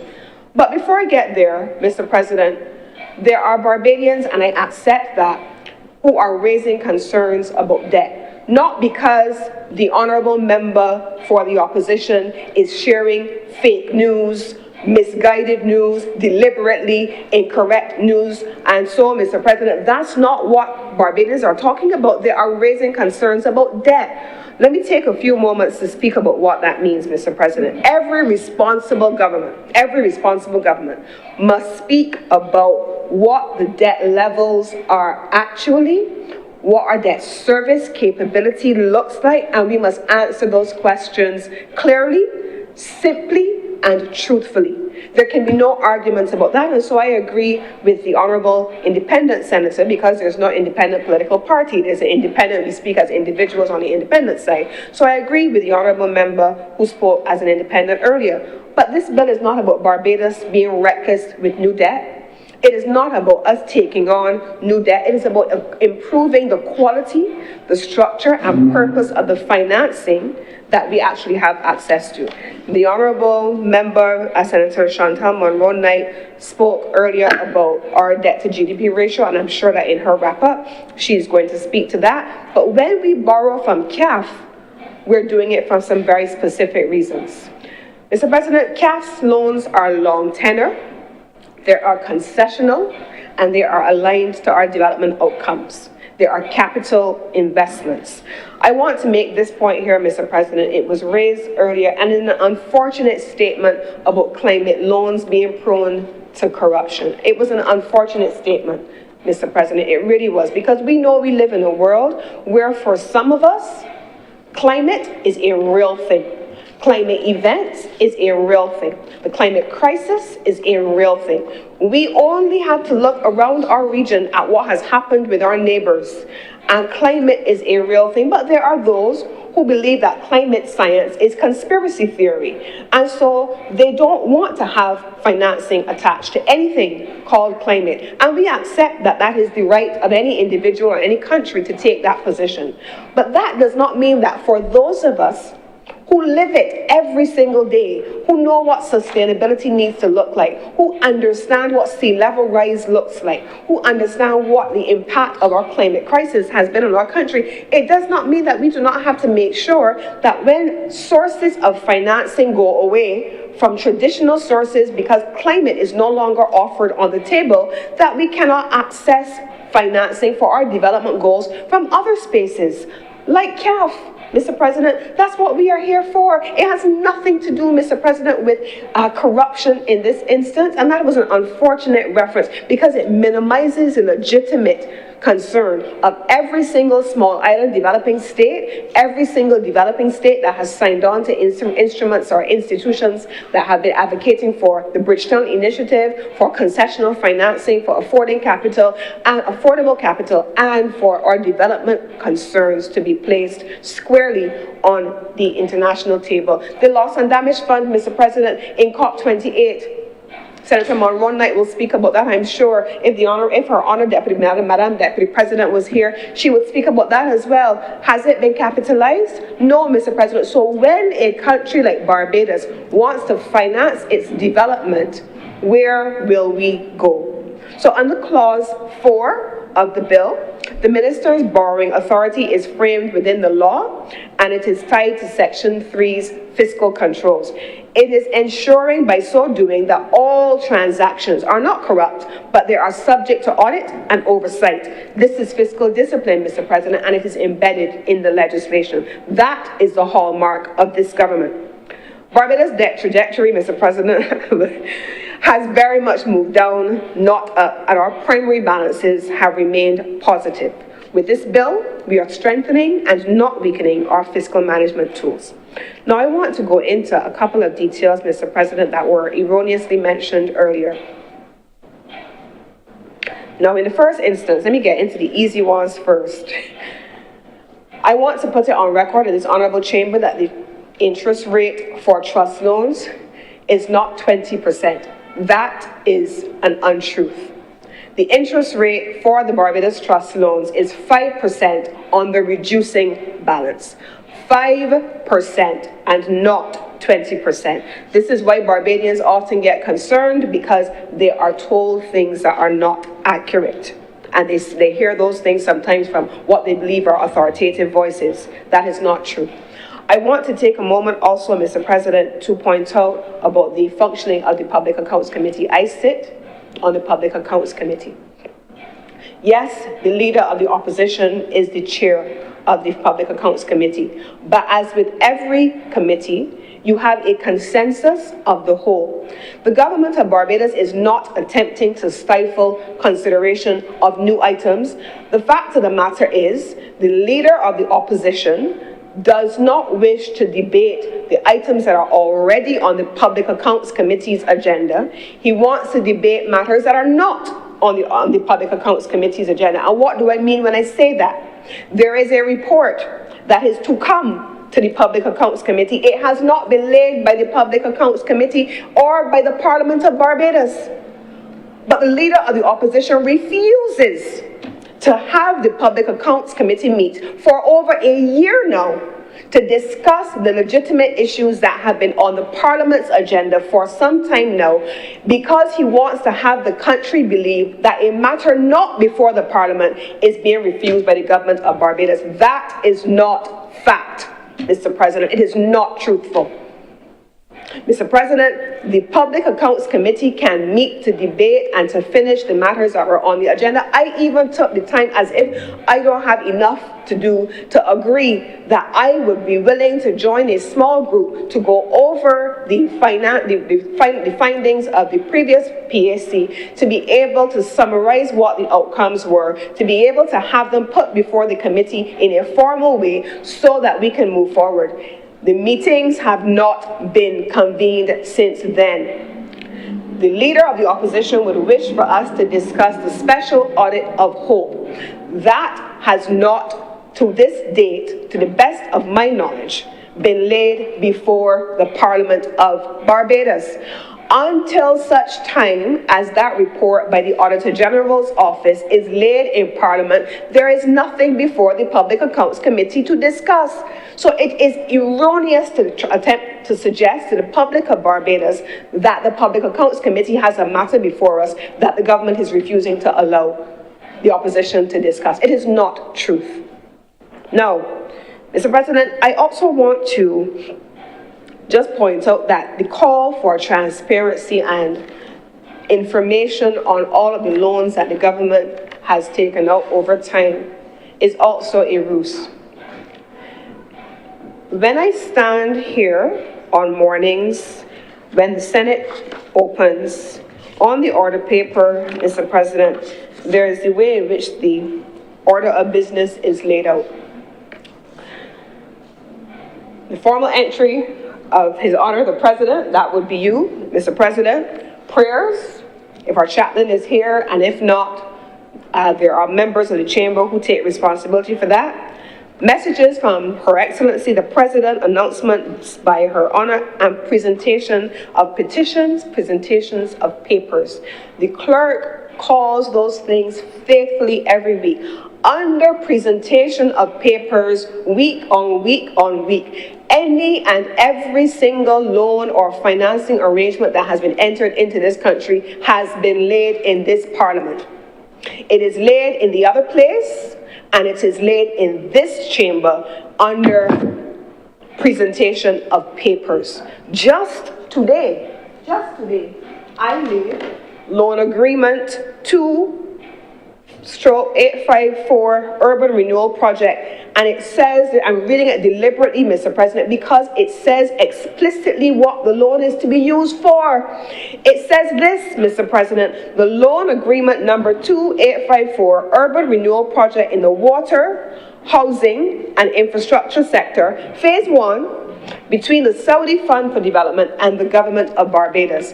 Every single loan is read into the record of Parliament and laid in Parliament, and the explanation of what it is for given. It is not accurate to suggest that there is any lack of information on loans presented by this government. They're all laid here. And if we want access to information, all we have to do is, rather than continue to call for information that is readily available, is to use what is already there. Mr. President, it is there already. So that I want to also put on the record. So now let me come very quickly as I bring this home to the energy portfolio. We have, but actually no, not the energy portfolio yet, Mr. President. Barbados has already been working with CAF with about $100 million loan launch in 2017 and still ongoing. Under the 2017, you heard that first loan, Mr. President, 2017, $100 million in 2017 and still ongoing. And then we have a subsequent portfolio which was developed for the National Road Rehabilitation and Infrastructure Program. Under that program, it's called the CAF Roads Project. 26 roads have been completed across parishes, with another 11 under active rehabilitation. Over 20, not minor roads and not mill and pave, 20 major road segments were resurfaced and rebuilt in 2025 alone. The works that were undertaken included culverts, drainage, sidewalks, guardrails, signage, and utility relocation. I started out by pointing out that utility lines now have to be placed underground for the resilience agenda. And so utility relocation, all of that has been undertaken.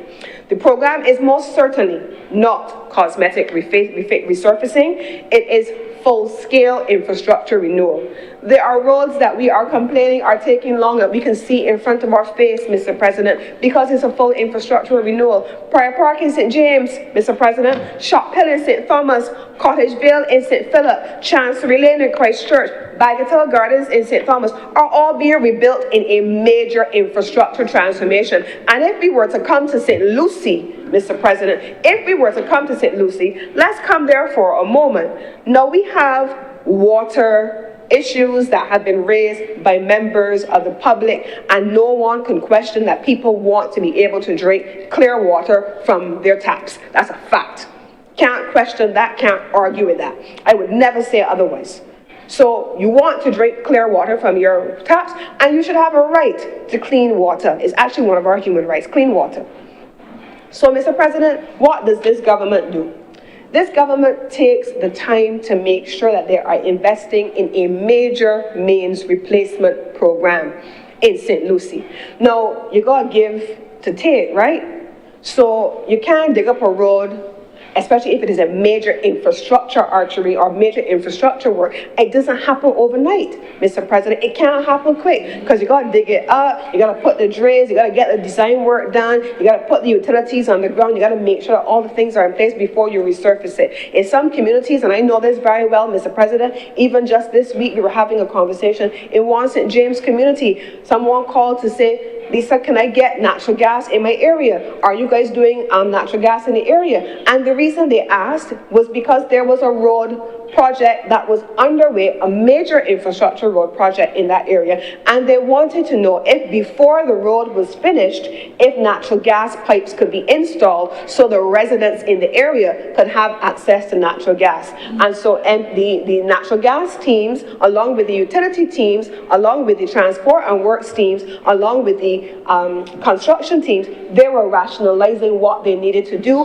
how long it would take. And there was a trade-off. The trade-off was if they were to complete the road works, reinstate the roads, give everybody the nice, clean, smooth roads that they want, then you can't have the same ability to extend the project to put the infrastructure underground. So you're balancing it out. You're balancing it out. How do you provide services to people? How do you get the resilience agenda and still have the roads put into place in a timely manner? This is happening all over the country, Mr. President. And so in St. Lucie, the mains replacement project is underway to make sure that we're able to give people clean water. And in so doing, it has meant that that work has dug up the roads. And so the rehabilitation of the roads now needs to be done. But the visibility and the inconvenience is in itself a clear, visible indication that the government is working to resolve problems, Mr. President. What were we to do? Should we have left the brown water, not replaced the mains,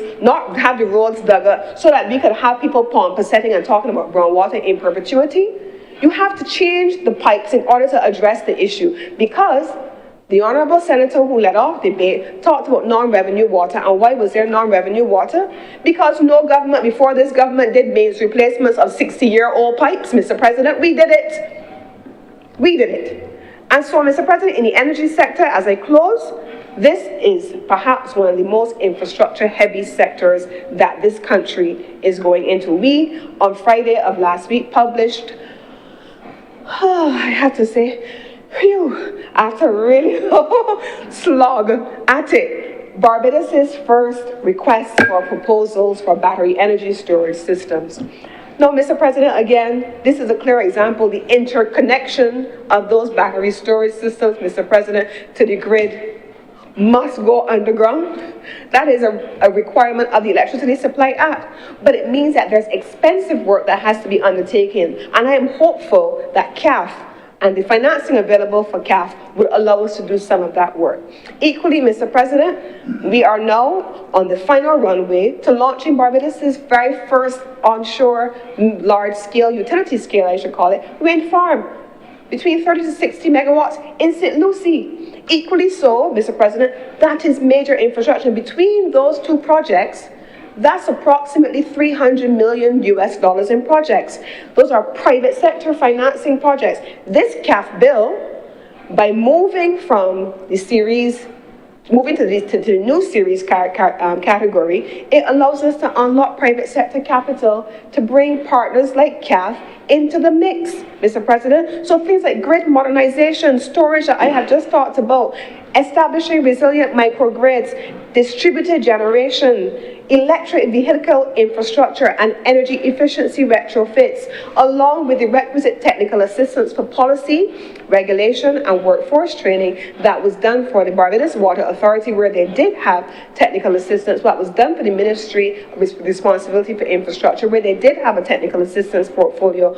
All of these are possible, Mr. President, because of sections 4 and 5 of the bill, which empower us to borrow and subscribe for shares in order to access these instruments. And the first and the second schedules to the bill will allow us to have the contractual keys to unlock that kind of financing. This is how Barbados will convert its energy vision into real projects, Mr. President. How we have real savings and real jobs. And Mr. President, I want to commend this bill to the Chamber. I want to support this bill, and I want to also ask that as persons consider the bill, that we consider the development agenda that we've just spoken about, and we also look at how we balance what we want with the inconvenience sometimes that it takes to getting there. I'm obliged, Mr. President. Thank you very much, Senator Cummins. Senator Dr.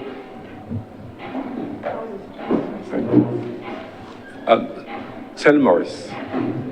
Thank you very much, Mr. President. I rise to lend my support to this resolution before this House, before the Senate. And I do so, sir, cognizant of issues relating to matters that can affect us negatively. I've heard the notion of hurricanes, of natural disasters.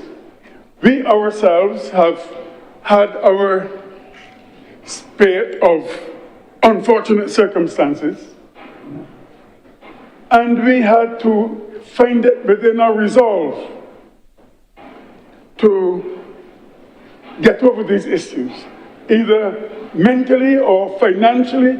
However, we tried to get over. I, sir, spent a number of years going to Jamaica, and I was involved, not I caused them, sir, but I was in Jamaica when 2 hurricanes struck Jamaica in one weekend. Sir, that is something that I would not want upon anybody at all. The discomfort it caused us. We are staying in a hotel, no water. A whole set of Caribbean people in the hotel, no water. You're fighting to get food. You're doing all sorts of, you see the whole land disturbed. I've seen it, sir. And I would support any means to give us that resilience to solve such problems when they come. I support this bill, sir, because we have always been taught to prepare for the future. You don't know what will happen. And that is why people pay insurance. People insure their cars, they insure their homes, because they do not know what will happen in the future, and yet they're preparing for that future. So I support this. But I never thought, sir, that this issue of a CAF involvement would lead us to where we went, or where we are now, sir. When the Honourable senator for the opposition began to speak, or was about to speak, both Senator Trim and I shared notes. And we both predicted the very things that were going to be said by the Honourable Opposition Senator. Because it has become a recitation, sir, to say the same thing every week we meet on every issue. It has become the same thing. Sir, I voiced my concerns to Senator Trim, and she responded, as you heard in her speech. And I must say that I'm very proud of her, my former student, but at the same time, sir, she's my daughter in whom I'm well pleased. Sir, as a student of history, I have learned to look at trends. I have learned to form linkages. I have learned to analyze those linkages, sir. And I have learned to come to conclusions. But more importantly, sir, I've also learned to see matters in context.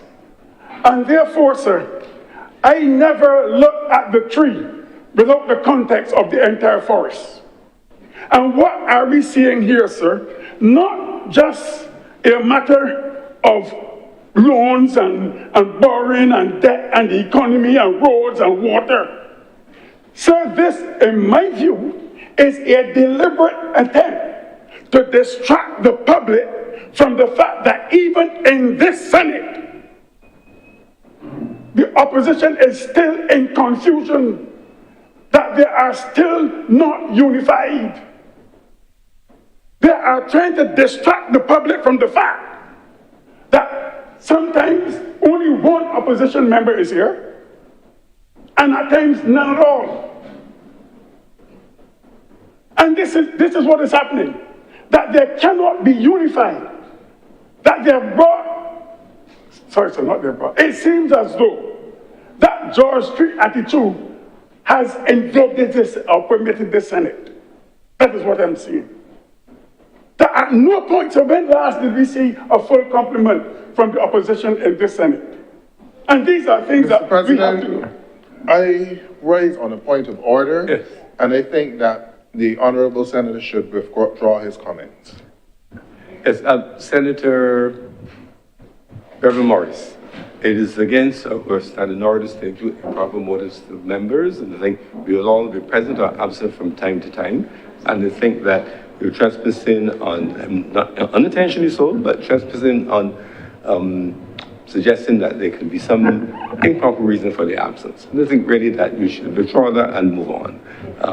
Presence and absences are a fact of life, and we shouldn't read more into them. We have several members who are absent today, and they know exactly where they are, what they're doing. They're there on their various applications. We're happy to have some who were here today that weren't here last time, and I think really that you really should withdraw that and move on. Sir, I be so guided by you, but I am guilty, sir, of following the leader of the senator from the opposition as he was doing in his speech, sir. Oh, I got the impression, sir. Again, Mr. President, I raise on a point of order. Just follow me, please. Just follow me, Senator Morris. I will not lead you astray. Please press on with your presentation. Ignore who's present, absence, or otherwise. I'll be guided by you, sir, but I would not follow the opposition. And you will not be present every day either. We will not try to read anything into your absence. Yes, sir. All I'm saying, sir, and all I want to say is that I've noticed that Morris, please move on. Please, don't try to explain the point. Just so I'm not even going there. All I was saying that I have noticed that I should follow your guidance. That's what I was about to say. But, sir, I think that when we look at some of the things that were said by the opposition senator, we talked about agriculture. We talked about borrowing is too high. He talked about building, not a school was built. young people not in construction. All of these things, sir. And all I'm saying is that let us look at what is happening in the country. Because it seems to me that we are looking at matters with our eyes wide shut. Some of us, sir. Maybe me too. So, as you know, I'm on a calling program, and I cannot justify or prove all that happens, or all who call in there. But I know that there were some persons, sir, who called from St. Lucie, or they claim to have called from St. Lucie, who complained about the water, that the water was brown. And the one explanation was that it was, whereas there was a problem before, that what has happened is that they are trying to narrow it down to find out what is the exact problem, and then they realize it is only one particular area that they're working on. That the issue is not all over St. Lucie, as people would want us to believe. One caller said that, you know, a lot of people are calling about the water not even from St. Lucie. No, I'm not saying that they're not in issues, but I'm also saying that let us get to the real truth, or not real, the truth. Young people not in construction, sir, I've said in here before that you have an unemployment rate of about 6%. That is almost full employment, sir. And therefore, some industries and some areas are going to suffer because of a shortage. Not that because people cannot find jobs. But there are many Barbadians who are working in construction, and there are many other persons who we call not Barbadians working in construction. The point is that where we are, we did this last week, immigration, sir. Nothing wrong with that. They're not building one single school, sir, to put who in. Have you ever thought about that? That every year fewer and fewer children are taking the common entrance exam, and that fewer and fewer schools, more and more schools are having fewer and fewer children? Have you taken that into consideration? The borrowing. Yes, sir, the borrowing is high, but the country is stable. But there was a time when there was no borrowing, and yet we were being downgraded almost every week. Furthermore, we talk about agriculture, and that is why these things must be answered. And I will not be distracted by those who are here or those who are not here. Food security, sir.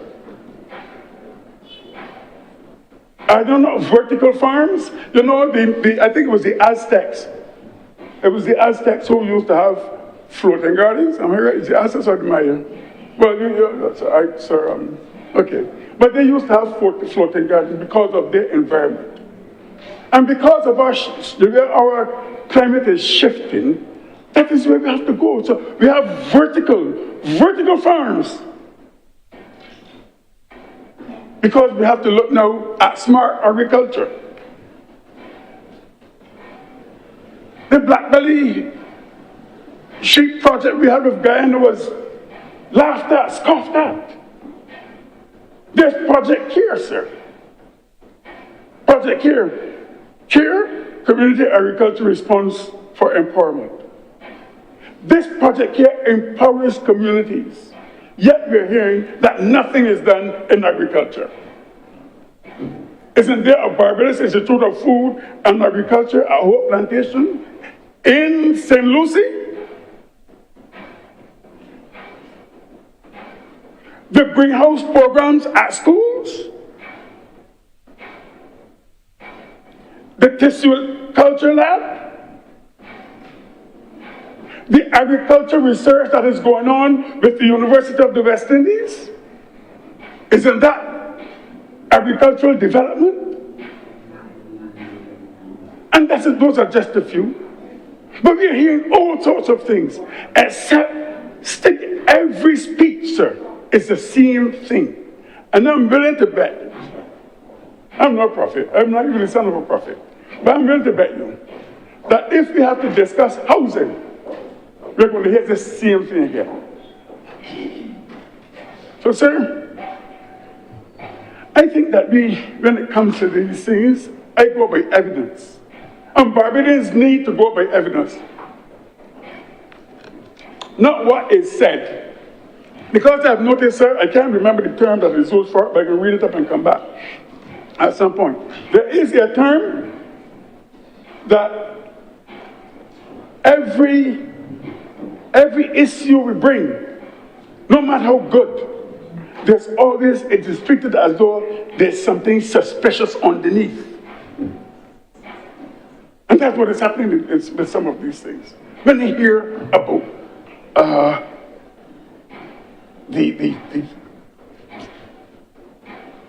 can't remember the word who said, but when you hear about all of this, opening up for this thing to be exposed and the next thing to be exposed, you're treating matters, sir, as though it is there, but that's not what it really is. There's something underneath more serious. But at the same time, it is always more scandalous. And this is how I believe we need to look at these things from now on. Look at these things from now on. And Barbadians need to be careful at times too with what is put out there. Because one of the things I've noticed, sir, is that the lie is always more attractive. That the lie goes at a speed even beyond one of those supersonic missiles. And if we do not stop these falsehoods, and we nip them in the bud, they will continue to spread. And what will happen, sir? Barbadians may very well be duped into making a decision that they may regret later. And if you're going to use emotion and all of these what I call untruths to entice people, then I have to go back to the book of Ecclesiasticus, as was done before 2018, sir. Sorry, 2008. Change. And what happened after that? But let me give you a scripture verse for that. You may not find it in your Bibles. But this was said in 1511. 1511 on Whit Sunday at the Cathedral of Santo Domingo by Montesinos. If you take that kind of attitude, it says, he that sacrificeth of a thing wrongfully gotten, his offering is ridiculous, and the gifts of unjust men are not accepted. That is found in, I think, the 18th chapter of Ecclesiasticus, not Ecclesiastes, a book in the Apocrypha.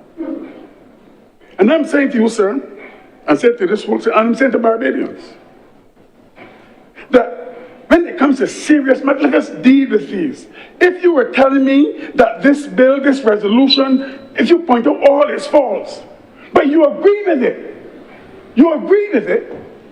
when you say you, sir, I'm not speaking to any person specifically, but you agree with it, but then you come in with all sorts of things, innuendo, that can cause problems. I believe, sir, that we need to return to these matters as the leader of government business rightfully did, brought us back to the points in the resolution. I thank you very much, sir. Thank you very much, Senator Reverend Rogers. Senator Dr. Mulroney. Thank you, Mr. President. Mr. President, I want to thank all of the honourable senators that spoke to this bill with some level of maturity. We didn't get that from everyone, unfortunately, but to those that were able to engage in a debate that was measured without exaggeration, that spoke to the issues of the bill, but not in a way that was politically inflammatory. Those that looked at the issue of how we are able to finance development in a real way, as opposed to trying to distort facts in an attempt to gain points. I want to say thank you. This Honourable Chamber has a big responsibility, Mr. President.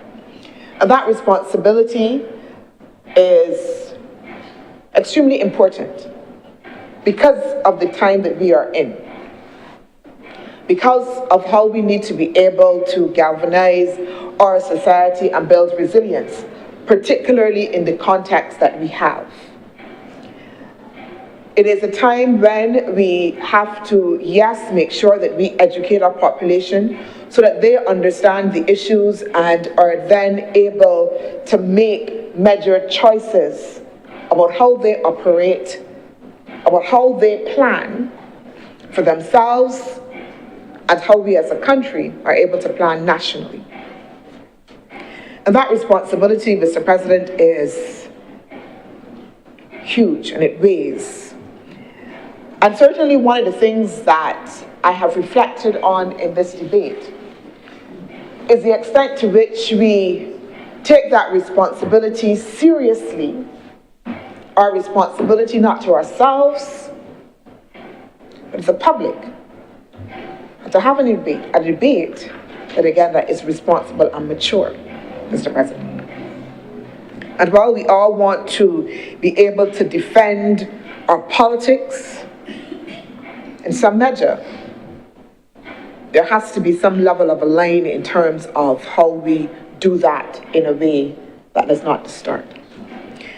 Mr. President, it is clear, I believe, those that are able to intelligently read information and understand facts, all of the evidence, Mr. President, all of the evidence clearly identifies, as I said before in my presentation, that Barbados' economic fundamentals are strong, Mr. President. It is clear, Mr. President, and I want, Mr. President, with your permission, to again read from the reports that I had quoted previously, different sections. First of all, from the IMF staff report that I would have read from June 2025, that would indicate that Barbados' debt continued to decline, Mr. President, in 2018, because it was suggested that our debt, Mr. President, was increasing again to those levels. When this government came in, the debt to GDP ratio was 158%, Mr. President. The debt to GDP ratio was 158% after 20 downgrades. After 20 downgrades. 2023, Mr. President, downgrades. Mr. President, this June 2025 report from the International Monetary Fund, debt to GDP continued to decline as growth and primary surpluses offset new borrowing. At the end of September 2025, total public sector debt to GDP measured 100.1%, a reduction of 2.9 percentage points. Mr. President, let me correct. I was actually reading, that one was actually taken from the Central Bank report. Central Bank report. 101%, Mr. President. The actual report from the IMF at that time in June put it at 111.5%. And Mr. President, it said, driven by robust growth and strong fiscal performance, it is expected, Mr. President, to continue declining. Said that before, achieving, Mr. President, the 60% of GDP debt target by 2035 to 36. it will continue to decline, that we have brought debt down when we came to office in 2018, 158%, to now trending downwards. Mr. President, the first time our debt was under 100% was what? Since 2012, Mr. President. And we are set. In this context of a global environment that is hostile, policy constraints, constraints on lending, to continue to drive down our debt profile, Mr. President. That is fact. That's not conjecture. That's not exaggeration. I've been deliberate, and I was deliberate in making sure that I brought evidence, not from my head, not what I feel, not what I believe, but what the fact states, Mr. President. One. Mr. President, you know, how we do development and the challenges that we face in terms of development, it's not going to be a sprint. It's not a sprint. I don't know any government anywhere in the world that has got all of its economic fundamentals, got all of its social fundamentals correct. What they do is to continue to be able to respond, Mr. President. And when you have come from a place where you have had excessive downgrades, when you have come at a place in which, as we heard from Senator Trim, in which you come from junk status, in which you all so had complete social decay. It is a process of rebuilding. So that an opposition party who presided over that decay, Mr. President, an opposition who in 2013 and 2014 undertook loans which circumscribed the ability of government to have any kind of space, and who could not even make the first payment of the Credit Suisse loan, and not only that as well, locked themselves into a loan facility that said the interest rate would increase after every downgrade, Mr. President. All of a sudden, the revelation of how investment and loans and how we should operate, we are now to accept that level of wisdom, Mr. President. Mr. President, I, like the Honourable Senator Kevin Boyce, noted, and I think the Honourable Senator Mashana Trim also mentioned, there are things that the government needs to be able to work on over time.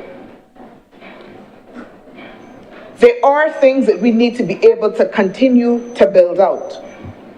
But again, as the Honourable Leader of Government Business identified, there are things that we have started to be able to work on, Mr. President, but also, as I mentioned in my presentation, some of the benefits and some of the corrective measures that we now have to put in place will not be seen immediately.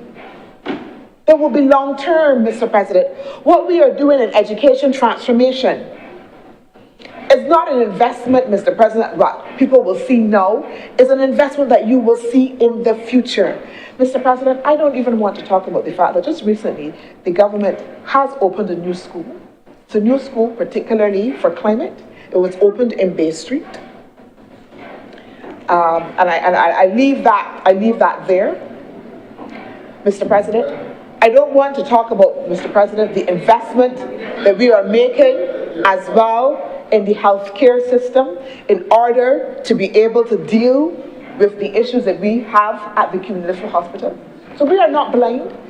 The Queen Elizabeth Hospital under this government, and we can go back to the big book to see the evidence, from the previous administration to now, and we'll see an increased investment, almost $220 million annually, going to the Queen Elizabeth Hospital, Mr. President.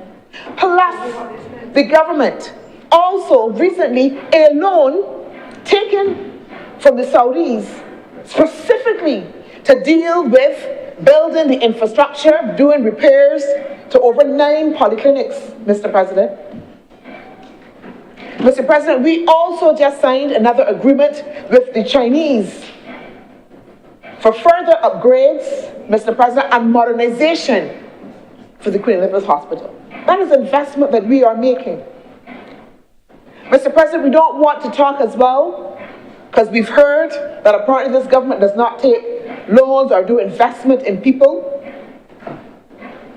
That as well, the government is investing in urban renewal, Mr. President. And therefore, again, all of the blustering that we have heard in here, Mr. President.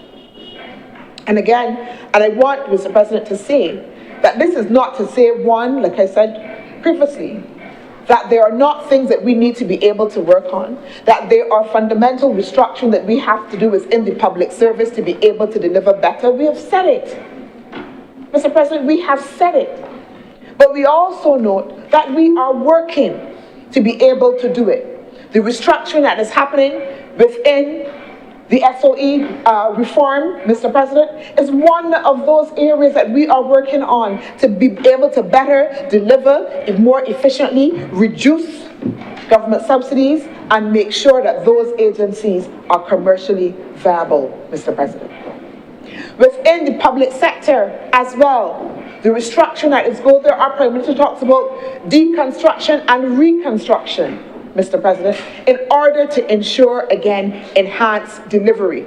Training that is happening. Mr. President, I can tell you that within the Barbados Water Authority, what we have found is that there are deficits in terms of human resource, and particularly some specific skilled human resource.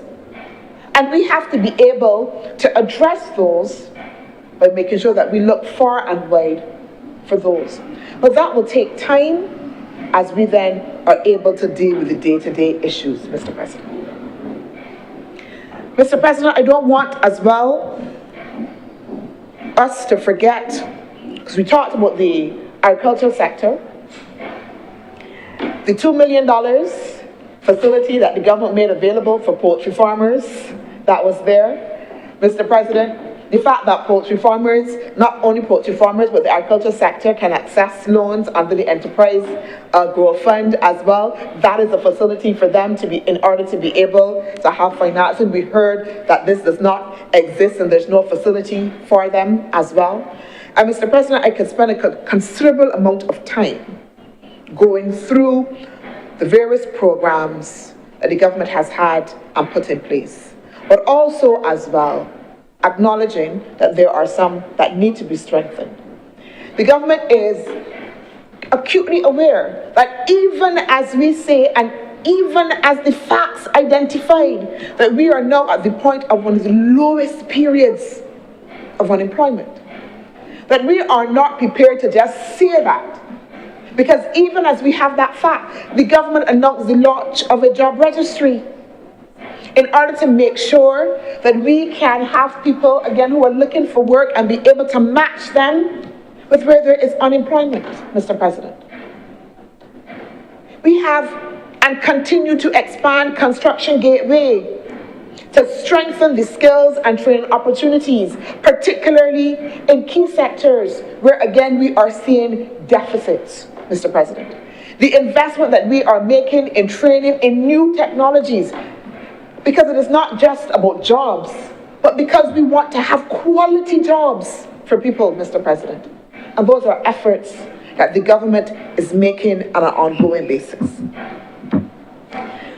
But Mr. President, I don't want to spend the time only in just responding again to some of those issues. But as the leader of government business in her presentation brought us back to the discussion on the bill, the reason for it, the purpose that it is that we're doing this. And I think, as I said, most of the reasonable, and even sometimes, Mr. President, not sometimes, in this case, the Honourable Senator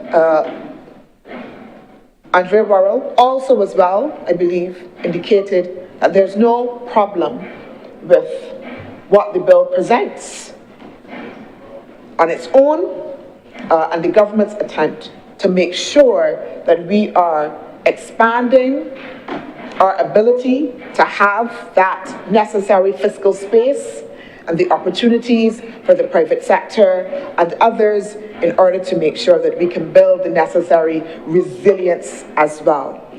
The bill, Mr. President, as I said before, allows us to be able to become a full member through the purchase of those Series A shares in the bank. It provides for us to have access to almost 15% in terms of our ability to borrow from the balance sheet of CAF, which, Mr. President, stands at almost $63 billion, Mr. President, $63 billion, Mr. President. A bank that has been given a AAA rating from Standard & Poor's, which suggests, again, the level of fiscal prudence within the bank itself and stability. A bank, Mr. President, that is owned, again, by those members operating as critical shareholders, Mr. President. A bank that allows us, and through this, as Mr. President, as we move to pass this bill in this chamber, will then allow us to then also have a say in the policy framework of the bank. Mr. President, I beg that this bill be read a second time. The question is that this bill be read a second time. Will those honourable senators in favour please say aye? Aye. Those against please say no. The thanks the ayes have it. Mr. President, I beg that you don't leave the chair and the Senate resolve.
Senator Dr. Morrow. Mr. President, I beg to move that in the absence of our Deputy President, that Mr. Senator Lindell Nurse be appointed as Deputy President for the remainder of the sitting.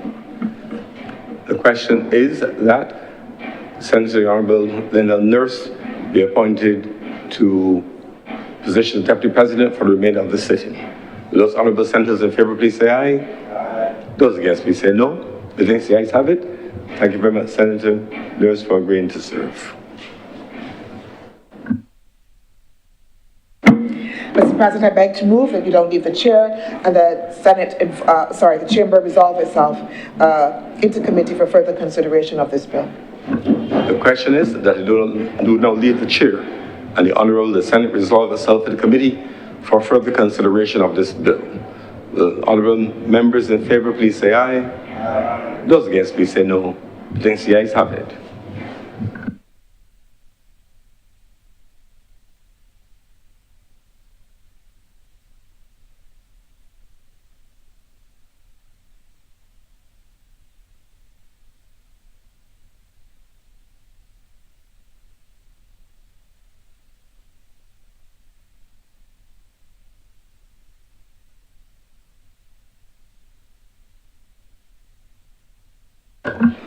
The Honourable Senate is now in committee.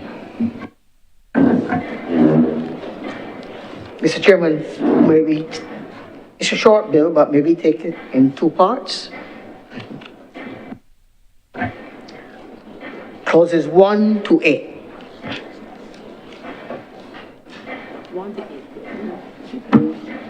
Mr. Chair, I'd like to move that clauses 1 to 8 do now stand part. The question is that clauses 1 to 8 do now stand part. Will all those honourable senators in favour please say aye? Aye. Those against, please say no. Methinks the ayes have it. The first schedule. Mr. Chair, I'd like to move that the first schedule be the first schedule to the bill.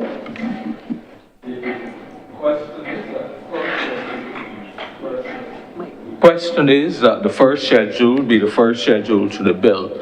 Will all those honourable senators in favour please say aye? Aye. Those against, please say no. Methinks the ayes have it. The second schedule. Mr. Chair, I'd like to move that the second schedule be the second schedule to the bill. The question is that the second schedule be the second schedule to the bill. Will all those honourable members in favour please say aye? Those against, please say no. Methinks the ayes have it. The third schedule. Mr. Chair, I'd like to move that the third schedule be the third schedule to the bill.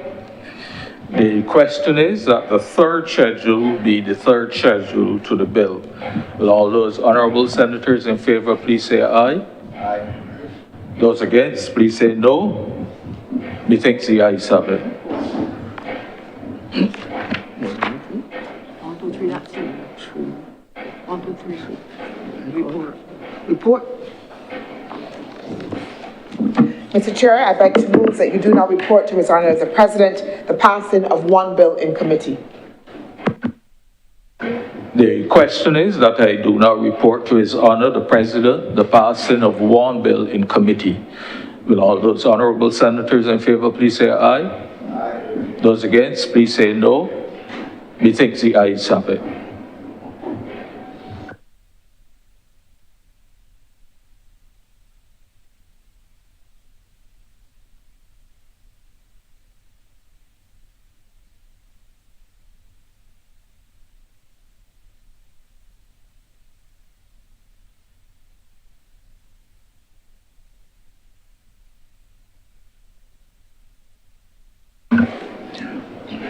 The Deputy President has reported the pass of one bill in committee. Mr. President, I'd like to move that this bill now be read a third time. The question is that this bill be read a third time. Will those honourable senators in favour please say aye? Aye. Those against please say no. Methinks the ayes have it. Mr. President, I beg to move that this bill do not pass and be cited as the Latin American Development Bank Act 2025.